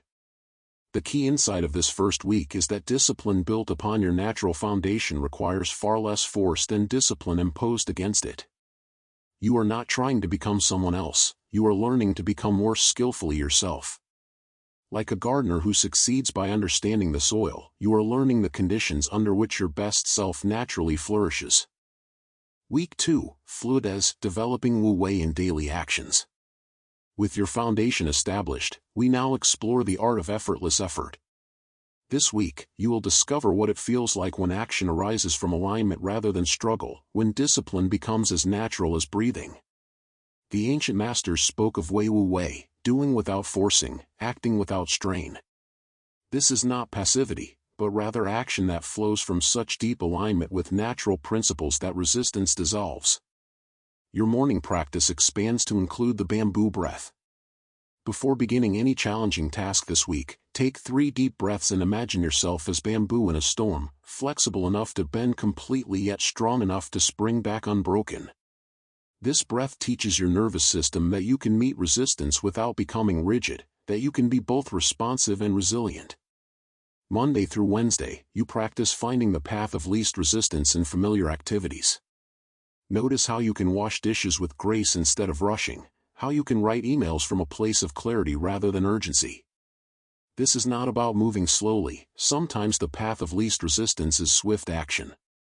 It is about finding the approach that generates the least internal friction while producing the most effective results. Thursday and Friday, you apply Wu Wei to more challenging tasks.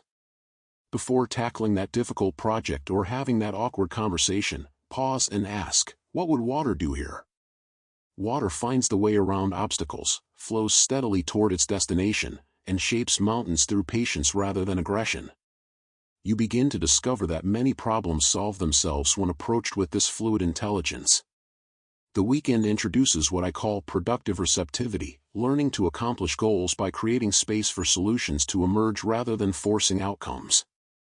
You might find that the presentation you have been struggling with suddenly becomes clear during a walk, or that the interpersonal conflict resolves when you approach it with genuine curiosity rather than determination to be right. By the end of this week, you will have tasted the profound efficiency that emerges when effort aligns with natural flow. Tasks that once drained you begin to energize you. Challenges become interesting puzzles rather than threats to your peace. You start to understand why the ancient sages spoke of accomplishing great things through apparent non-action. Week 3, Integration, applying principles under pressure. Now we test the flexibility of the bamboo in stronger winds. This third week deliberately engages with the pressures and complexities of your real life, deadlines, difficult people, unexpected challenges, moments when your natural rhythm is disrupted by external demands. Here you will discover that Taoistic discipline is not a fair-weather friend but a reliable companion in all seasons. Your morning practice now includes the shield of water visualization. Imagine yourself surrounded by a gentle, flowing shield of crystal-clear water. Pressures and demands from others can reach you, but they pass through this water shield first, arriving cleansed of their emotional charge and urgency. You remain responsive but not reactive, engaged but not overwhelmed. The first 3 days focus on maintaining your center during interpersonal challenges. When someone speaks harshly, you practice receiving their words like a deep lake receives stones. There may be ripples on the surface, but the depths remain calm. When faced with criticism, you look for the grain of truth within it without absorbing the emotional charge. When someone tries to rush you into a decision, you practice the pause that creates space for wisdom to emerge. Midweek, you apply these principles to work pressures and time constraints. You discover the paradox that slowing down your internal reaction often speeds up your external results. When facing an overwhelming to-do list, you practice the art of priority through presence. Rather than frantically attacking everything at once, you bring your full attention to one task at a time, finding that focused attention accomplishes more than scattered effort. Friday through Sunday, you work with unexpected disruptions to your routine.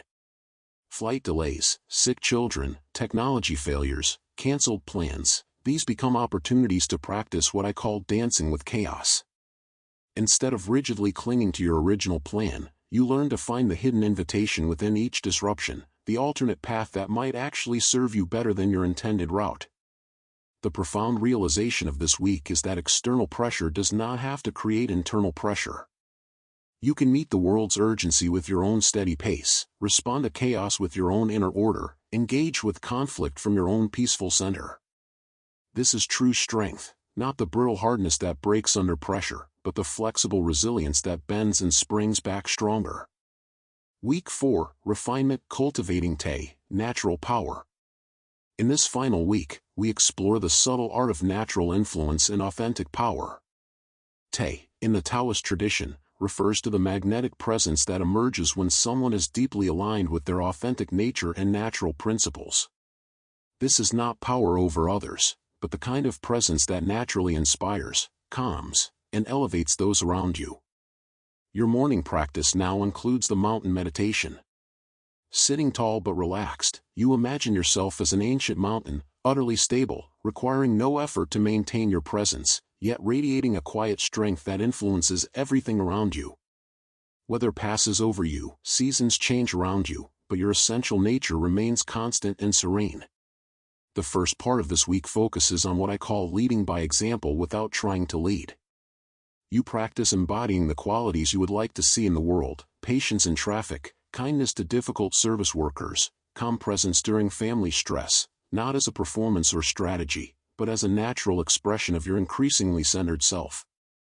Midweek, you explore authentic boundaries, saying no when no serves the highest good, speaking truth when truth is needed, maintaining your own pace even when others prefer you move differently. You discover that boundaries maintained with gentleness and clarity create more harmony than boundaries enforced through conflict or manipulation. The final days bring attention to what the ancients called actionless action, accomplishing goals through your presence and natural influence rather than through force or manipulation. You might notice that projects move forward more smoothly when you stop pushing them, that people become more cooperative when you stop trying to control them, that opportunities arise when you create space instead of chasing outcomes. Throughout this week, you are also preparing for life beyond this program. You identify which practices feel most natural to you, which insights have created the deepest shifts, which aspects of your new approach you want to carry forward. Like a river finding its permanent course, you are establishing the sustainable flow of discipline that will serve you for years to come. Daily protocols and practical guidance. Each morning of all 4 weeks begins with the same essential question: how can I honor both my commitments and my nature today? This is not about choosing between responsibility and authenticity, but about finding the path that serves both. Some days, honoring your nature might mean pushing through a difficult task because completion will bring you peace. Other days, it might mean resting because your body and mind need restoration to serve your long-term goals. Your evening reflection focuses on what I call the 3 recognitions. First, you recognize one moment during the day when you acted from Wu Wei, when something flowed easily because you approached it with the right spirit. Second, you recognize one moment when you forced something that might have gone better with a gentler approach.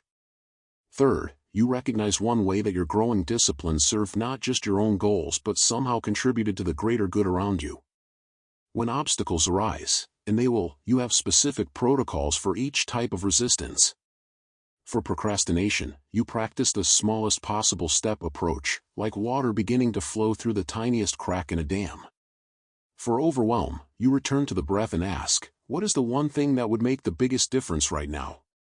For self-doubt, you remember that even rivers sometimes seem to flow backward in tidal areas, but the overall movement toward the sea never stops. Integration beyond the 30 days. As these 4 weeks conclude, you will have discovered something remarkable. True discipline is not a burden you carry but a gift you give yourself. It is not about becoming harder but about becoming more fluid, not about forcing outcomes but about aligning with the principles that naturally produce the results you desire. The habits you have developed are like roots growing deep into rich soil. They will continue to strengthen and support you even when you are not consciously tending them. The insights you have gained are like internal compasses that will help you navigate future challenges with increasing wisdom and grace. Take a moment now to reflect on this journey we are about to embark upon together. Feel the difference between this gentle, natural approach and the harsh self-discipline you may have attempted in the past. Notice how your body relaxes when you consider growing into your best self rather than fighting against your current self.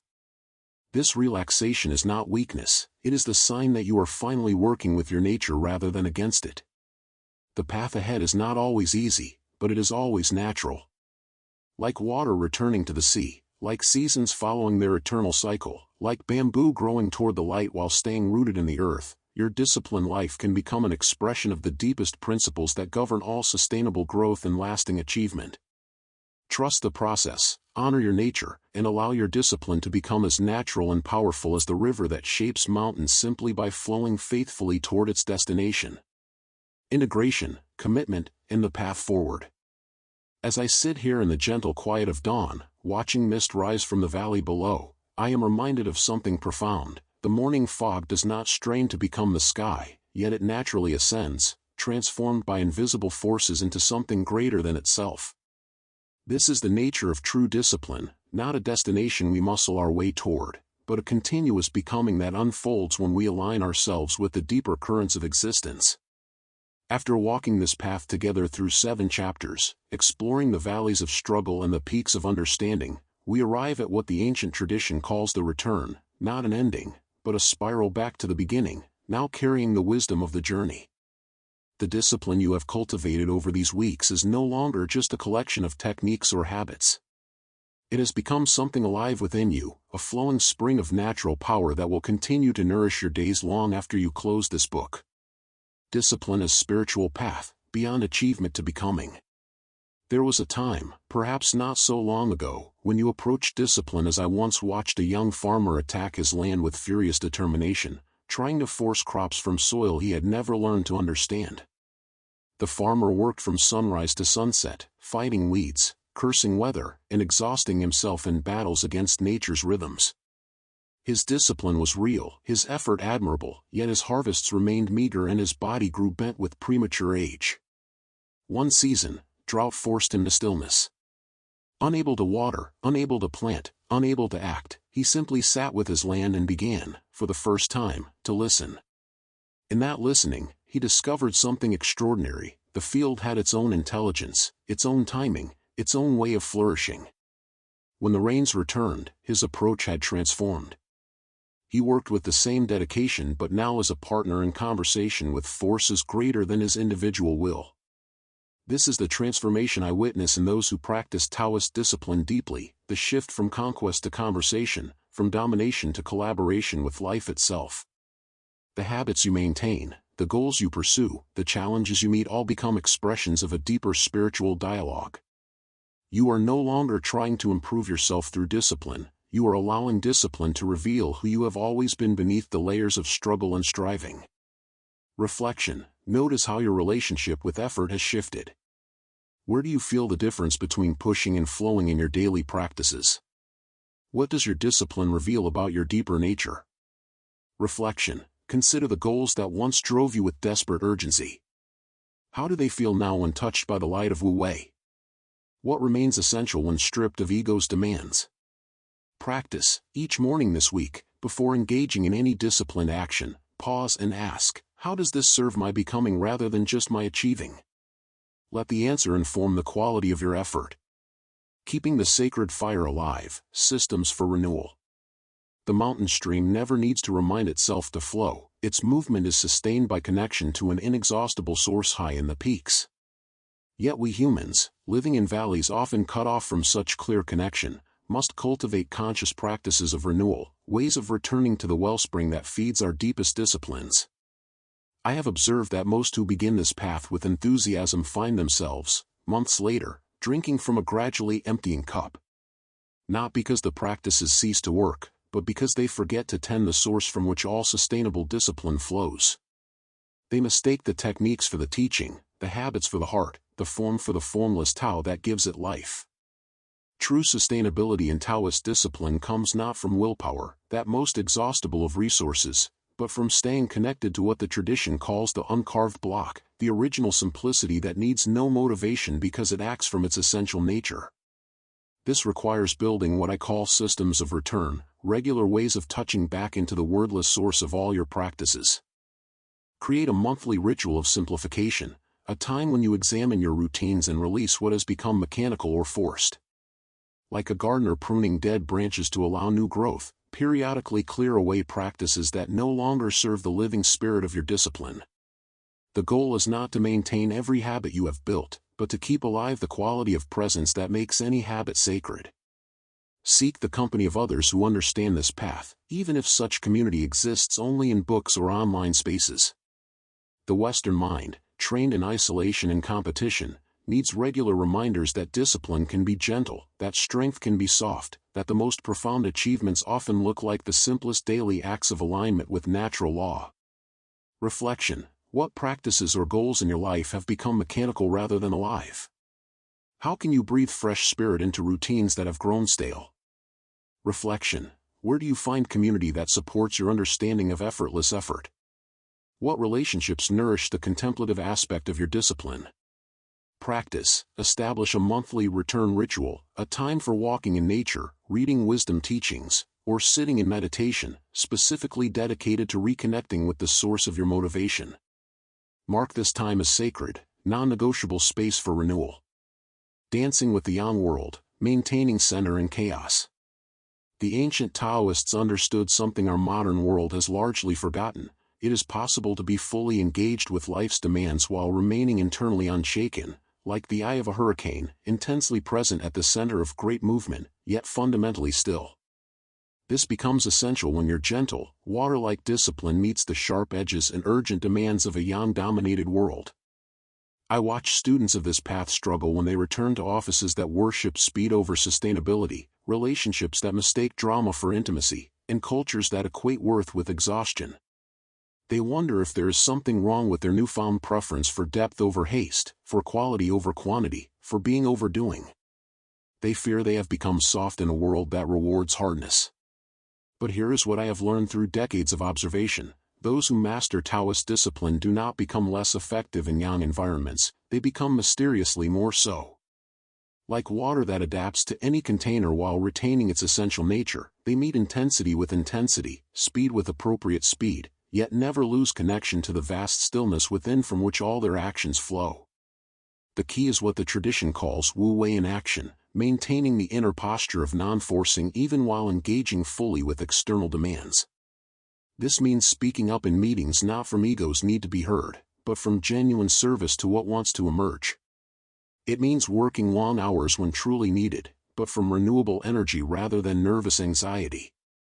It means competing fiercely when called for, but without attachment to outcomes beyond your control. You will find that others cannot quite name what has changed about you, but they sense something different, a quality of presence that remains steady regardless of circumstances. This is not detachment or spiritual bypassing, but a profound engagement that comes from being rooted in something unchanging beneath the surface fluctuations of daily life. Reflection: in what situations do you find yourself abandoning your center to match the frantic energy around you? What would it feel like to maintain your inner stillness while fully participating in external intensity? Reflection: how has your relationship with competition and achievement evolved?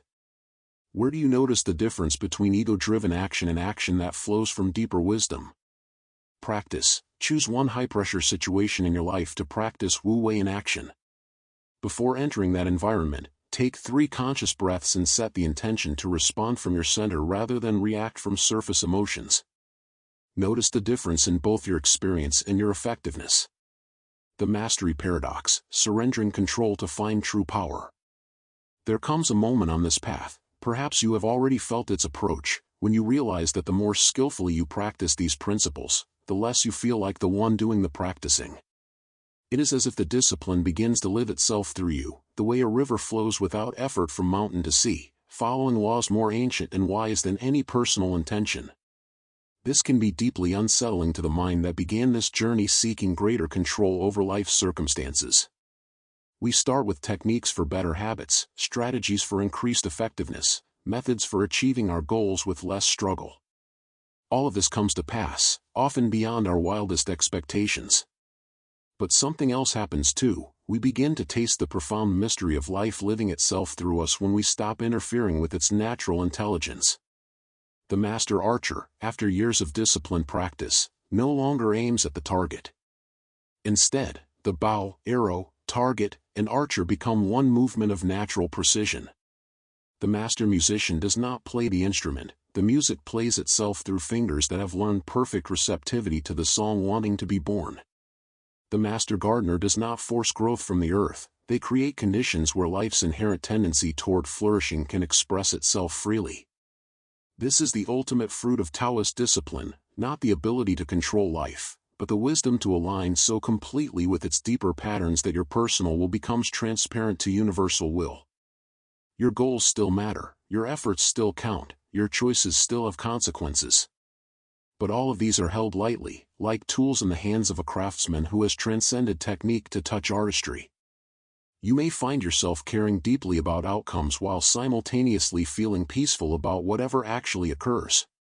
You may discover yourself working harder than ever before while experiencing unprecedented ease.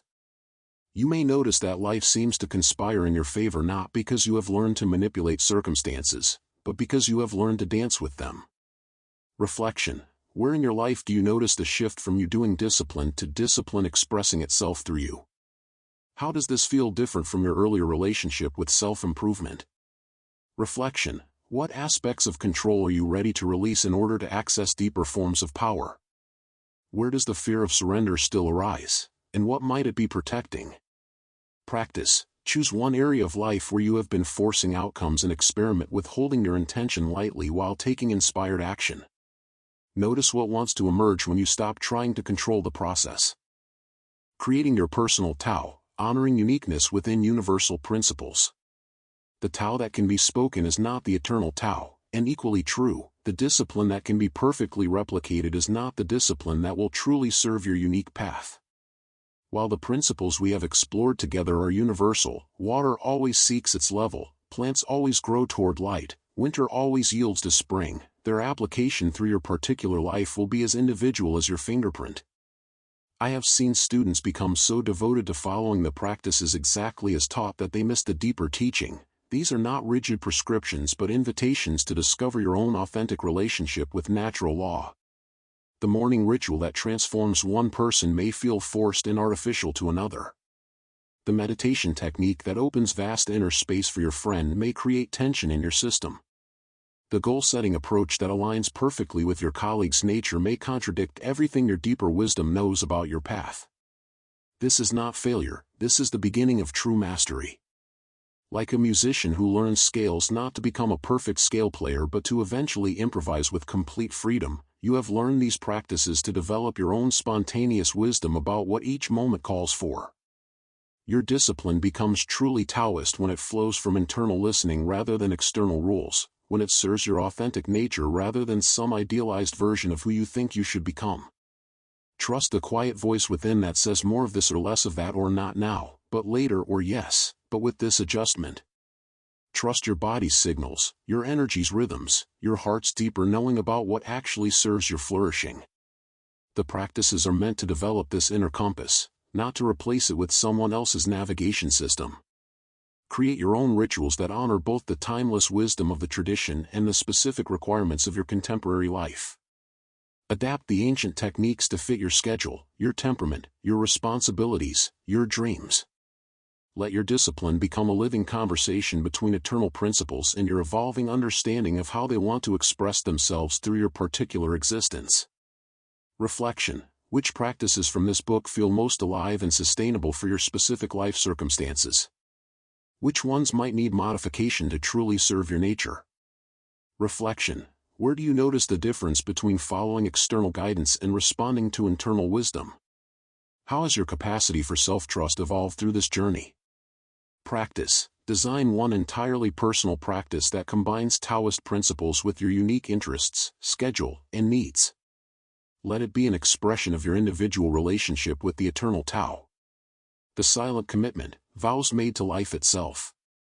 As we approach the end of our formal journey together, I invite you to consider making what the tradition calls a commitment without commitment, a dedication to this path that is simultaneously wholehearted and light, serious and playful, eternal and completely present to this moment. This is not the kind of promise that creates pressure or the kind of vow that generates guilt when imperfectly followed. Instead, it is more like the commitment a river makes to flowing toward the sea, natural, inevitable, joyful in its expression of essential nature. You are simply acknowledging what has already begun to happen within you, the transformation that no longer requires your constant supervision because it has become part of who you are. I have witnessed that the most powerful commitments on this path are made not to specific practices or outcomes, but to the quality of presence you bring to whatever life offers. You commit to meeting each day with curiosity rather than judgment, to responding to challenges with creativity rather than reactivity, to pursuing your goals with dedication that remains light enough to dance with changing circumstances. This commitment is made not just with your mind but with every cell of your being, not just for this year but for the lifetime of learning that stretches ahead, not just for your own benefit but in service to the greater unfolding that connects your personal discipline to the healing of the world. Let this dedication be silent, held in the privacy of your heart where words become unnecessary and intention merges with action. Let it be renewed not through dramatic declarations but through the simple daily choice to remember who you are beneath the surface stories about struggle and striving. Reflection: what commitment wants to be made through you to this path of discipline naturalness? How would you express your dedication in words that honor both the depth of your intention and the lightness of true Taoist practice? Reflection: how do you want to carry the essence of these teachings into the unknown future? What matters most to preserve as external circumstances inevitably change? Practice: create a personal ritual of commitment, perhaps lighting a candle, walking in nature, or sitting in meditation, and silently dedicate yourself to continuing this path of Wu-Wei discipline. Let the commitment arise from gratitude rather than duty, from love rather than obligation. The morning mist has fully transformed now, no longer visible as separate wisps but merged completely with the vast sky, having fulfilled its nature through the simple act of following natural law. This is my wish for you, that your discipline may become so natural, so aligned with your essential being, that it disappears into the effortless living of an awakened life. The path continues, moment by moment, breath by breath, choice by choice. The Tao that brought you to these words will guide you beyond them into the wordless wisdom that lives in your own direct experience of what it means to flow like water while standing firm like mountains, to act without forcing, to achieve through aligning, to discipline yourself into the ultimate freedom of being completely who you are. This is not an ending but a beginning that has no end, a return that spirals ever deeper into the inexhaustible mystery of existence expressing itself through your unique and irreplaceable life. The journey continues, and you are ready.